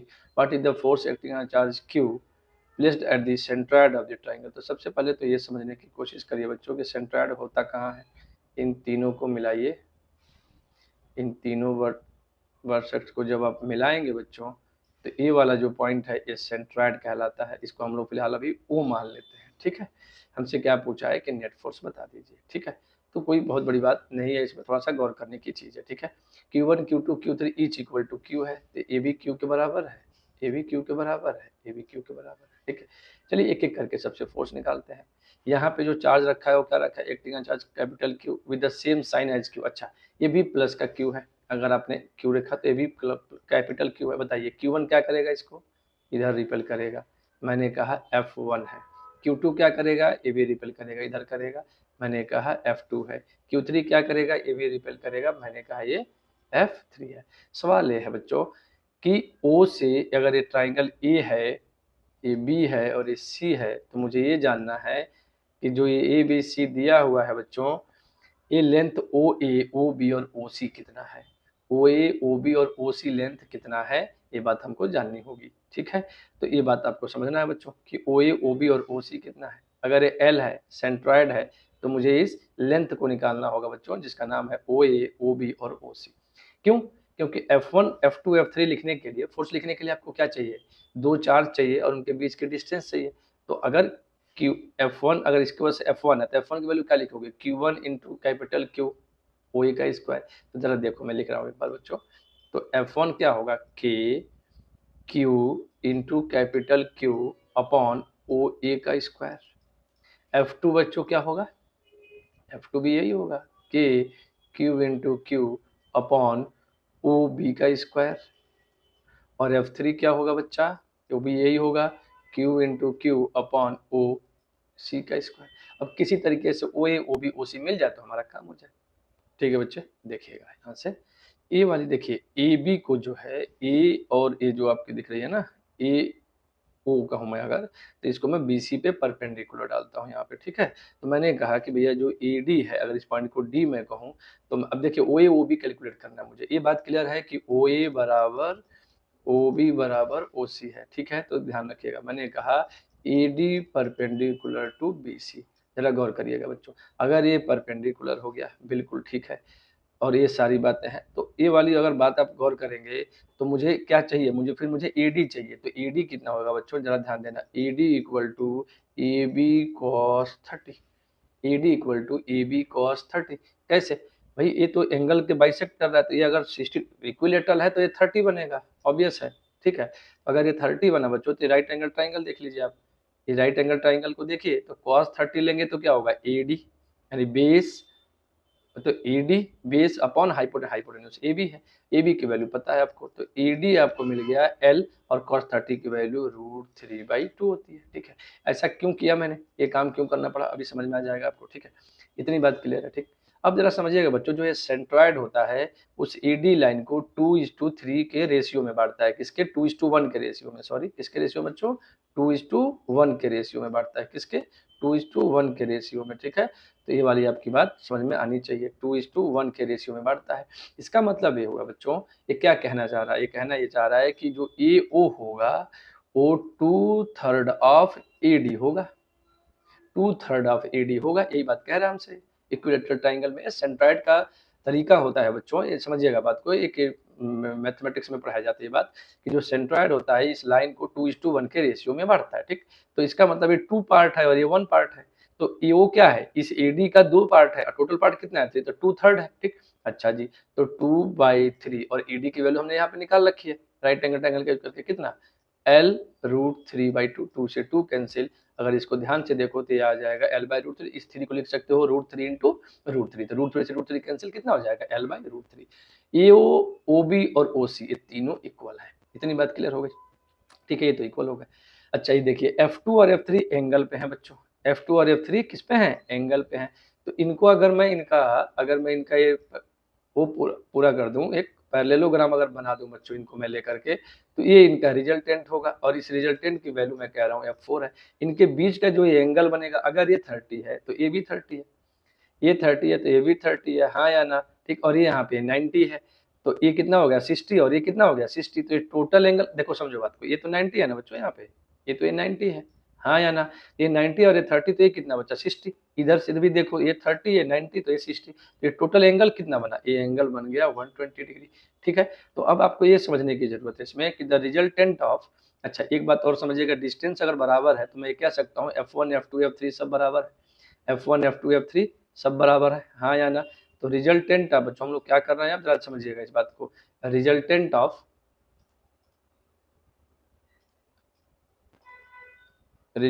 ऑफ इसको निकालना है, आप लोग जरा देख लीजिए एक बार, किसका किसका रिजल्टेंट है, F2 और F3 का, किसका resultant of F2 and F3 equal to F4, और इसको मैं कैसे निकालूंगा बच्चों, देखो ये दोनों बराबर है ना, F2 बराबर F3 बराबर F है, तो जरा देखो F square plus F² plus 2F cos 120 degree, हाँ या ना। तो सॉल्व करो बच्चों, F4 इक्वल टू ये हो जाएगा 2F² प्लस 2F² इंटू इसकी वैल्यू हो जाएगी -1/2, तो 1/2 से कैंसिल हो गया है, तो यहाँ से रूट में बचा केवल F² बाहर आके बच गया, यानी F4 भी F आ गया। अच्छा F1 भी F के बराबर ही है, तो रिजल्टेंट F नेट कितना हो जाएगा बच्चों, F1 माइनस F4, ये कितना आ जाएगा 0, हाँ या ना, F1 माइनस F4 कितना हो जाएगा 0 के इक्वल, क्योंकि दोनों आपस में दूसरे को कैंसिल आउट करेंगे। एक बात और समझने वाली है बच्चों, इसमें जरा ध्यान से देखना, ये तीनों फोर्सेज ना F1 अगर इनको एक ट्राइंगल बनाओगे, तो मैं कह रहा हूँ कि अगर F1 इधर है, F2 इधर है, तो F3 इधर, अगर इन तीनों को कंप्लीट किया जाए तो ये ऐसे बनेगा, मान लीजिए F1 है, ठीक है, ये F2 है, ऐसे तो लग रहा है, तो F3 इस पॉइंट से ऐसे जा रहा है, हाँ या ना, जरा गौर करिए, ये F1 हो गया, ये F2 हो गया, और ये F3 हो गया। तो बच्चों अगर ऑर्डर में ट्राइंगल में होती हैं चीजें, तो इनका सम 0 होता है, F1 plus F2 plus F3 equal to 0, हाँ या ना। ये भी तरीका डायरेक्ट 0 बताने का, लेकिन आप ये काम नहीं करेंगे, आप इसको इस तरीके से सॉल्व करिएगा, ठीक है। चलिए ठीक है बच्चों, देखते हैं इसे, इस क्वेश्चन को देखिए, ये तो अभी पीछे हम लोगों ने कर रखा था, 2 similarly equally charge identical metal sphere A and B, तो बिल्कुल इसी तरीके का एक क्वेश्चन था जो टच करा करके और दूर रखा गया था, ठीक है। इसका आंसर मैं बता दे रहा हूँ बच्चों, अब तक सारे न्यूमेरिकल सॉल्व किए होंगे, तो एग्जैक्टली यही न्यूमेरिकल आपको पीछे करवाया गया था, उसमें उसका फोर्स तो यही आएगा ना, 2 × 10⁻⁵ न्यूटन, जैसे उसमें 0.2 न्यूटन था अगर आपको याद हो तो, ठीक है। तो ए वाला along BC आ जाएगा, calculate the net electrostatic force on C, तो ये उतना ही रहेगा ना, इसमें कुछ करना ही नहीं है, क्योंकि टच करा के रखोगे दोनों के बीच का फोर्स, तो C पे नेट फोर्स तो आपके यह जाएगा, आप इसे कैलकुलेट करके देख सकते हो, पीछे आपने इस बात को बिल्कुल विधिवत कैलकुलेट किया था बच्चों, ठीक है। along BC, आप इसका आंसर मैं बता दे रहा हूँ, along BC, ठीक है, इस बात को ध्यान रखेंगे, ठीक है बच्चे। चलिए नेक्स्ट क्वेश्चन पे चलते हैं। 2 insulated charged copper sphere A and B have their center separated by a distance 50 cm. What is the mutual force of electrostatic repulsion? ये पीछे अभी किया था बच्चों, ये वाला पार्ट हमने पीछे अभी किया था, ठीक है, चेक किया था एग्जैक्टली, ठीक है। तो जो इसका ए पार्ट है बच्चों, उसका आंसर मैं आपको बता दे रहा हूँ, उसका आंसर आ रहा है बच्चों 1.5 × 10⁻⁻² न्यूटन। बी पार्ट को थोड़ा समझ लेते हैं, what is the force of repulsion if each sphere is charge double and the above amount and the distance between them. Exactly B का ये पहला वाला पार्ट, इतना पार्ट हम लोग ऊपर कर चुके हैं बच्चों, ठीक है। तो बी के पहले पार्ट में ये आपका आ जाएगा 0.24 न्यूटन। तीसरे में क्या करते हैं, 2 spheres are placed in water, तो कोई दिक्कत ही नहीं है इसमें, जो भी आपकी वैल्यू आई थी सी पार्ट में, नहीं बी का दूसरा पार्ट है, बी का पहला पार्ट है बच्चों, इसमें सी पार्ट नहीं है। बी के दूसरे पार्ट को क्या सीखे थे हम लोग बी के दूसरे पार्ट में बच्चों, ठीक है। बी के दूसरे पार्ट में आपने क्या किया, बी के दूसरे पार्ट में जो भी ये फोर्स आया है 1.5 × 10⁻² न्यूटन, इसको डिवाइड कर देंगे किससे, 80 से।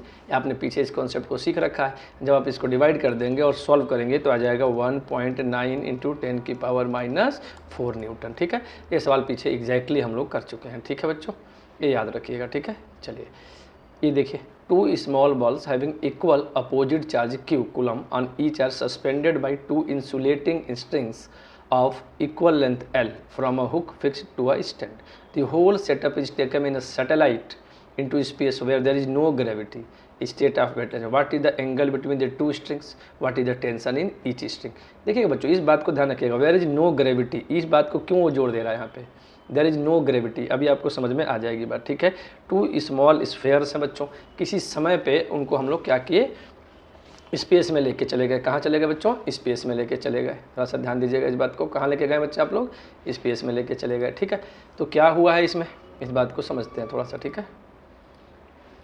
देखिए तो ये कुछ डायग्राम बनेगा बच्चों, इसमें डायग्राम कैसे बनाना है, थोड़ा सा इसको गौर करते हैं हम। यहाँ बनाता हूँ मैं आपको, देखिएगा। ये मान लीजिए यहाँ पे हैंग है, ठीक, और यहाँ से दो स्मॉल बॉल्स हैं। मैंने कहा भैया कि एक बॉल यहाँ आ गई, क्यों आई यहाँ पे, ये इंपॉर्टेंट है बच्चों, ये यहाँ पे आ गई, ठीक है।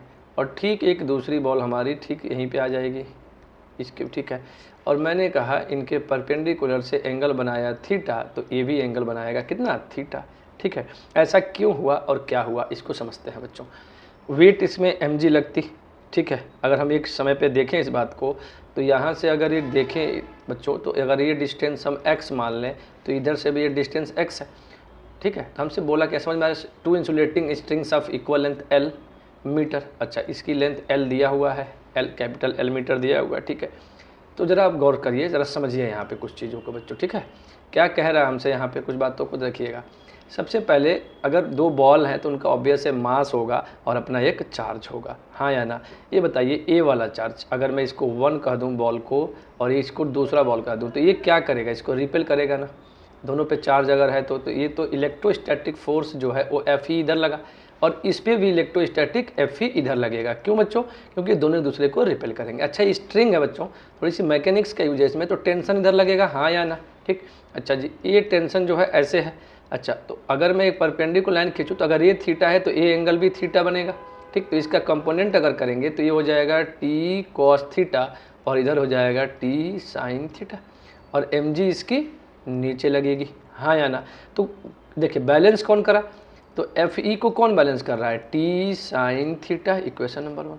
और mg को कौन बैलेंस कर रहा है, mg को बैलेंस कर रहा है T cos theta equal to 2, हाँ या ना। अगर मैं दोनों को डिवाइड कर दूँ, Fe अपॉन mg कर दूँ, ठीक है। तो Fe अपॉन mg करते ही बच्चों ये हो जाएगा T sine theta upon T cos theta, T से टी कैंसिल, ये आपको मिलेगा tan theta equal to Fe upon mg, ठीक है।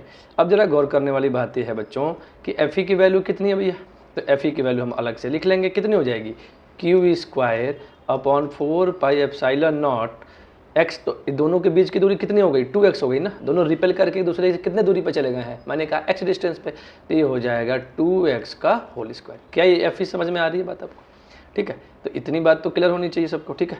अब अगर mg की बात है तो जरा देखिएगा, mg को मैं क्रॉस मल्टीप्लाई कर दूं तो Fe इक्वल टू हो जाएगा mg टेन थीटा, हाँ या ना। और Fe की वैल्यू कितनी आ गई, Q square upon 4 pi epsilon not, ठीक है, 4x square equal to mg, ठीक है। तो ये हो जाएगा बच्चों mg टेन थीटा के, ठीक है। हमसे पूछा क्या है इसमें, what is the angle between the two strings, तो अब आपको बच्चा हो साइन थीटा, अब इसको जरा इसको मिला दीजिए आप अगर, हाँ या ना। साइन थीटा अगर मैं लूँ बच्चों तो x अपॉन एल हो जाएगा, हाँ या ना। तो यहाँ से मैं क्यू स्क्वायर की वैल्यू कैलकुलेट करना चाहता हूँ। अब जहाँ भी चाहो बच्चों छोड़ दो इसको, what is the tension in the string, तो सारी बातें जब कैलकुलेट कर लोगे तो टेंशन भी मिल जाएगी, क्यू भी मिल जाएगी। तो अब ये तो एक कैलकुलेशन की बात है बच्चों कि कैसे कैलकुलेट करना है मुझे इसको, ठीक है। तो अब एक बात आपको ये समझना पड़ेगा कि कैसे इन चीज़ों को देखना है मुझे, हाँ या ना। कोई दिक्कत, x की वैल्यू निकालनी है तो आप निकाल सकते हो, कैसे देखिएगा। अगर मैं साइन थीटा लूँ तो क्या होगा, x अपॉन एल, तो x equal to L sine theta. तो हम चाहें तो इसमें x की जगह वैल्यू पुट कर सकते हैं। अभी सिंपल एक कैलकुलेशन है बच्चों, कहीं भी छोड़ सकते हो इस बात को। What is the angle between two string, tan theta निकल गया ना। Fe mg पता हो तो निकल जाएगा टेन थीटा, अगर नहीं पता हो तो फिर निकलेगा ही नहीं, हाँ या ना। तो इस सवाल को ऐसे ही करके छोड़ देना है। अब इसको देखो ना, यहाँ से क्यू स्क्वायर निकालोगे तो ये हो जाएगा 4 pi epsilon not, 4 into x का मतलब हुआ L square sine square theta, ठीक। और ये साथ में लिखा है mg टेन थीटा। सारी बातें पता चल जाएंगी, क्यू की वैल्यू पता हो तो सारी बातें हो जाएंगी। इस सवाल को ऐसे ही डिस्कस करना है बच्चों, ठीक है। नेक्स्ट क्वेश्चन पे चलते हैं, ठीक है बच्चों। देखिए इस सवाल में क्या बोला आपसे, 5 point charges each of value plus q coulomb are placed at the 5 vertices of a regular hexagon. Regular hexagon का मतलब होता है बच्चों ये सारी साइड्स इक्वल में होंगी, ठीक है। Find the magnitude on the force on the charge minus Q coulomb placed at the centre of the hexagon. तो चलिए बच्चों 5 वर्टेक्स पे रखा गया, छठे पे रखा नहीं गया, तो हम इसको क्या करते हैं, पहले तो इसको हम लोग इसको मैच कर देते हैं ऐसे, और इसको ऐसे मिला नहीं सकते क्योंकि ये इस पे रखा ही नहीं है, ठीक है। अब चलिए अगर ये ए पे रखा है तो और यहाँ पे -1 क्यू का रखा है, माइनस क्यू रखा है, ठीक है। तो ये क्या करेगा, ये अपनी तरफ अट्रैक्ट करेगा, ए एफ ए होगा। ये क्या करेगा, ये अपनी तरफ अट्रैक्ट करेगा, मैंने कहा है एफ बी होगा। एफ सी इधर अट्रैक्ट करेगा, एफ डी इधर अट्रैक्ट करेगा। हाँ या ना, ज़रा गौर करिए, F A F B F C F D और एफ ई ये सब इक्वल होंगे बच्चों। F A F B F C F D और एफ ई इक्वल होंगे। तो F A and F E एक दूसरे को कैंसिल करेंगे, एफ बी और एफ ई एक दूसरे को कैंसिल करेंगे, बचेगा क्या, एफ सी। तो एफ नेट किसके बराबर हो जाएगा, केवल एफ सी के बराबर। अच्छा अब एफ सी के बराबर क्या है, तो इसको इस पॉइंट को हम ओ मान लेते हैं। तो एफ सी की वैल्यू कितनी हो जाएगी, क्यू इंटू क्यू अपॉन 4πε0 ओ सी का होल स्क्वायर, ओ सी का होल स्क्वायर। हाँ या ना, बोलिए क्या ये बात क्लियर है। तो ओ सी की वैल्यू कितनी है भैया, ओ सी रेगुलर हेक्सागन है, तो अगर ध्यान से देखेंगे आप तो ओ सी की वैल्यू कितनी हो जाएगी, एल के बराबर। ओ सी की वैल्यू कितनी हो जाएगी, एल के बराबर। तो देखिएगा क्या मिला, क्यू स्क्वायर इंटू 9 इंटू 10 की पावर 9 और एल स्क्वायर रेगुलर हेक्सागन है, तो इस इक्विलेटरल ट्राइंगल बनेगी, side length L L L हो जाएगी, सिंपल सी बात है। तो ये वाली बात समझ में आनी चाहिए, आपका यही आंसर हो जाएगा। और अगर डायरेक्शन लिखना है तो अलोंग ओ सी। हाँ या ना, क्लियर है बच्चों। ये क्यों हुआ, क्या हुआ, ये जो फोर्सेज है एक दूसरे को कैंसिल कर देंगे क्योंकि इक्वल है, ठीक है। ध्यान से देखोगे तो इक्विलेटरल ट्राइंगल बनती है, अगर एल साइड एल है तो ये भी एल होगा, ये भी एल होगा, सारे साइड एल ही बनती है इसमें, ठीक है।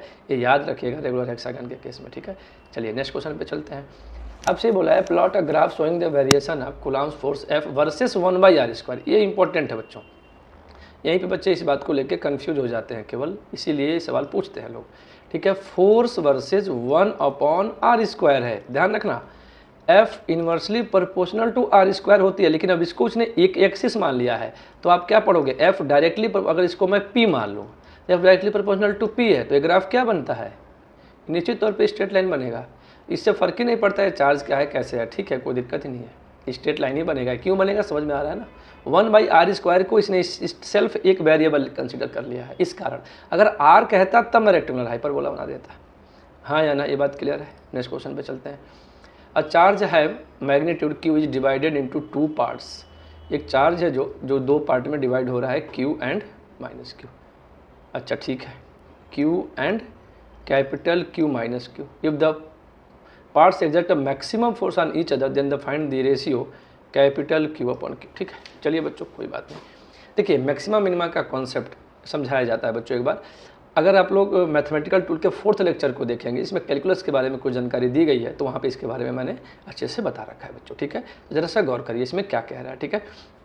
फोर्स लगाया हमने, ठीक है, तो ये हो जाएगा Q into capital Q minus Q upon 4πε0। मैंने कहा दोनों के बीच की दूरी r होगी तो r² ले लिया। अब इसको मैक्सिमम मिनिमम करना होता है, ठीक। अच्छा ध्यान समझिए, पार्ट क्या था, Q, तो वेरिएबल क्या है इसमें, स्मॉल q, क्योंकि कैपिटल Q तो दिया था, डिस्टेंस फिक्स था, ये बाकी कांस्टेंट है, तो इसमें वेरिएबल क्या है, Q। तो हम बच्चों क्या करेंगे, df/dq कैलकुलेट करते हैं। ध्यान से सुनिएगा, जब भी मैक्सिमम मिनिमम निकालना हो बच्चों, पहले तो आप उसका एक्सप्रेशन लिखिए, जो वेरिएबल है उसके रिस्पेक्ट में डिफ्रेंशिएट कर दीजिए। चलिए इसको डिफ्रेंशिएट करते हैं, तो ज़रा ध्यान से देखना, अगर मैं इसको k लिख दूं तो k/r² कांस्टेंट है, और ये क्या बना बच्चों हमको, q into capital Q minus Q²। इसको मैं ऐसे लिख सकता था यहाँ पे, ठीक है। एक मिनट के लिए काम करते हैं बच्चों, अभी डिफ्रेंशिएट नहीं करते, अभी इसको हम ना ऐसे लिख देते हैं एक बार, ताकि आपको थोड़ी सी बातें समझ में आ जाए। अब हम डिफ्रेंशिएट करते हैं df/dq के रिस्पेक्ट में, तो k/r² बाहर होगा, स्मॉल q के रिस्पेक्ट में कर रहे हो तो एक कैपिटल Q बचेगा, और यहाँ से बचेगा 2q। हाँ या ना। फॉर मैक्सिमा मिनिमा एक हो सकता है आगे चल के अभी मिनिमम पूछे। फॉर मैक्सिमम मिनिमम आप df/dq को बच्चों 0 के इक्वल रखेंगे। जब 0 के इक्वल रखेंगे तो k/r² into Q minus 2q क्या होगा, 0 के इक्वल, ठीक है। ये 0 हो नहीं सकता क्योंकि ये कांस्टेंट थे, तो 0 क्या हो गया, q minus 2q equal to 0।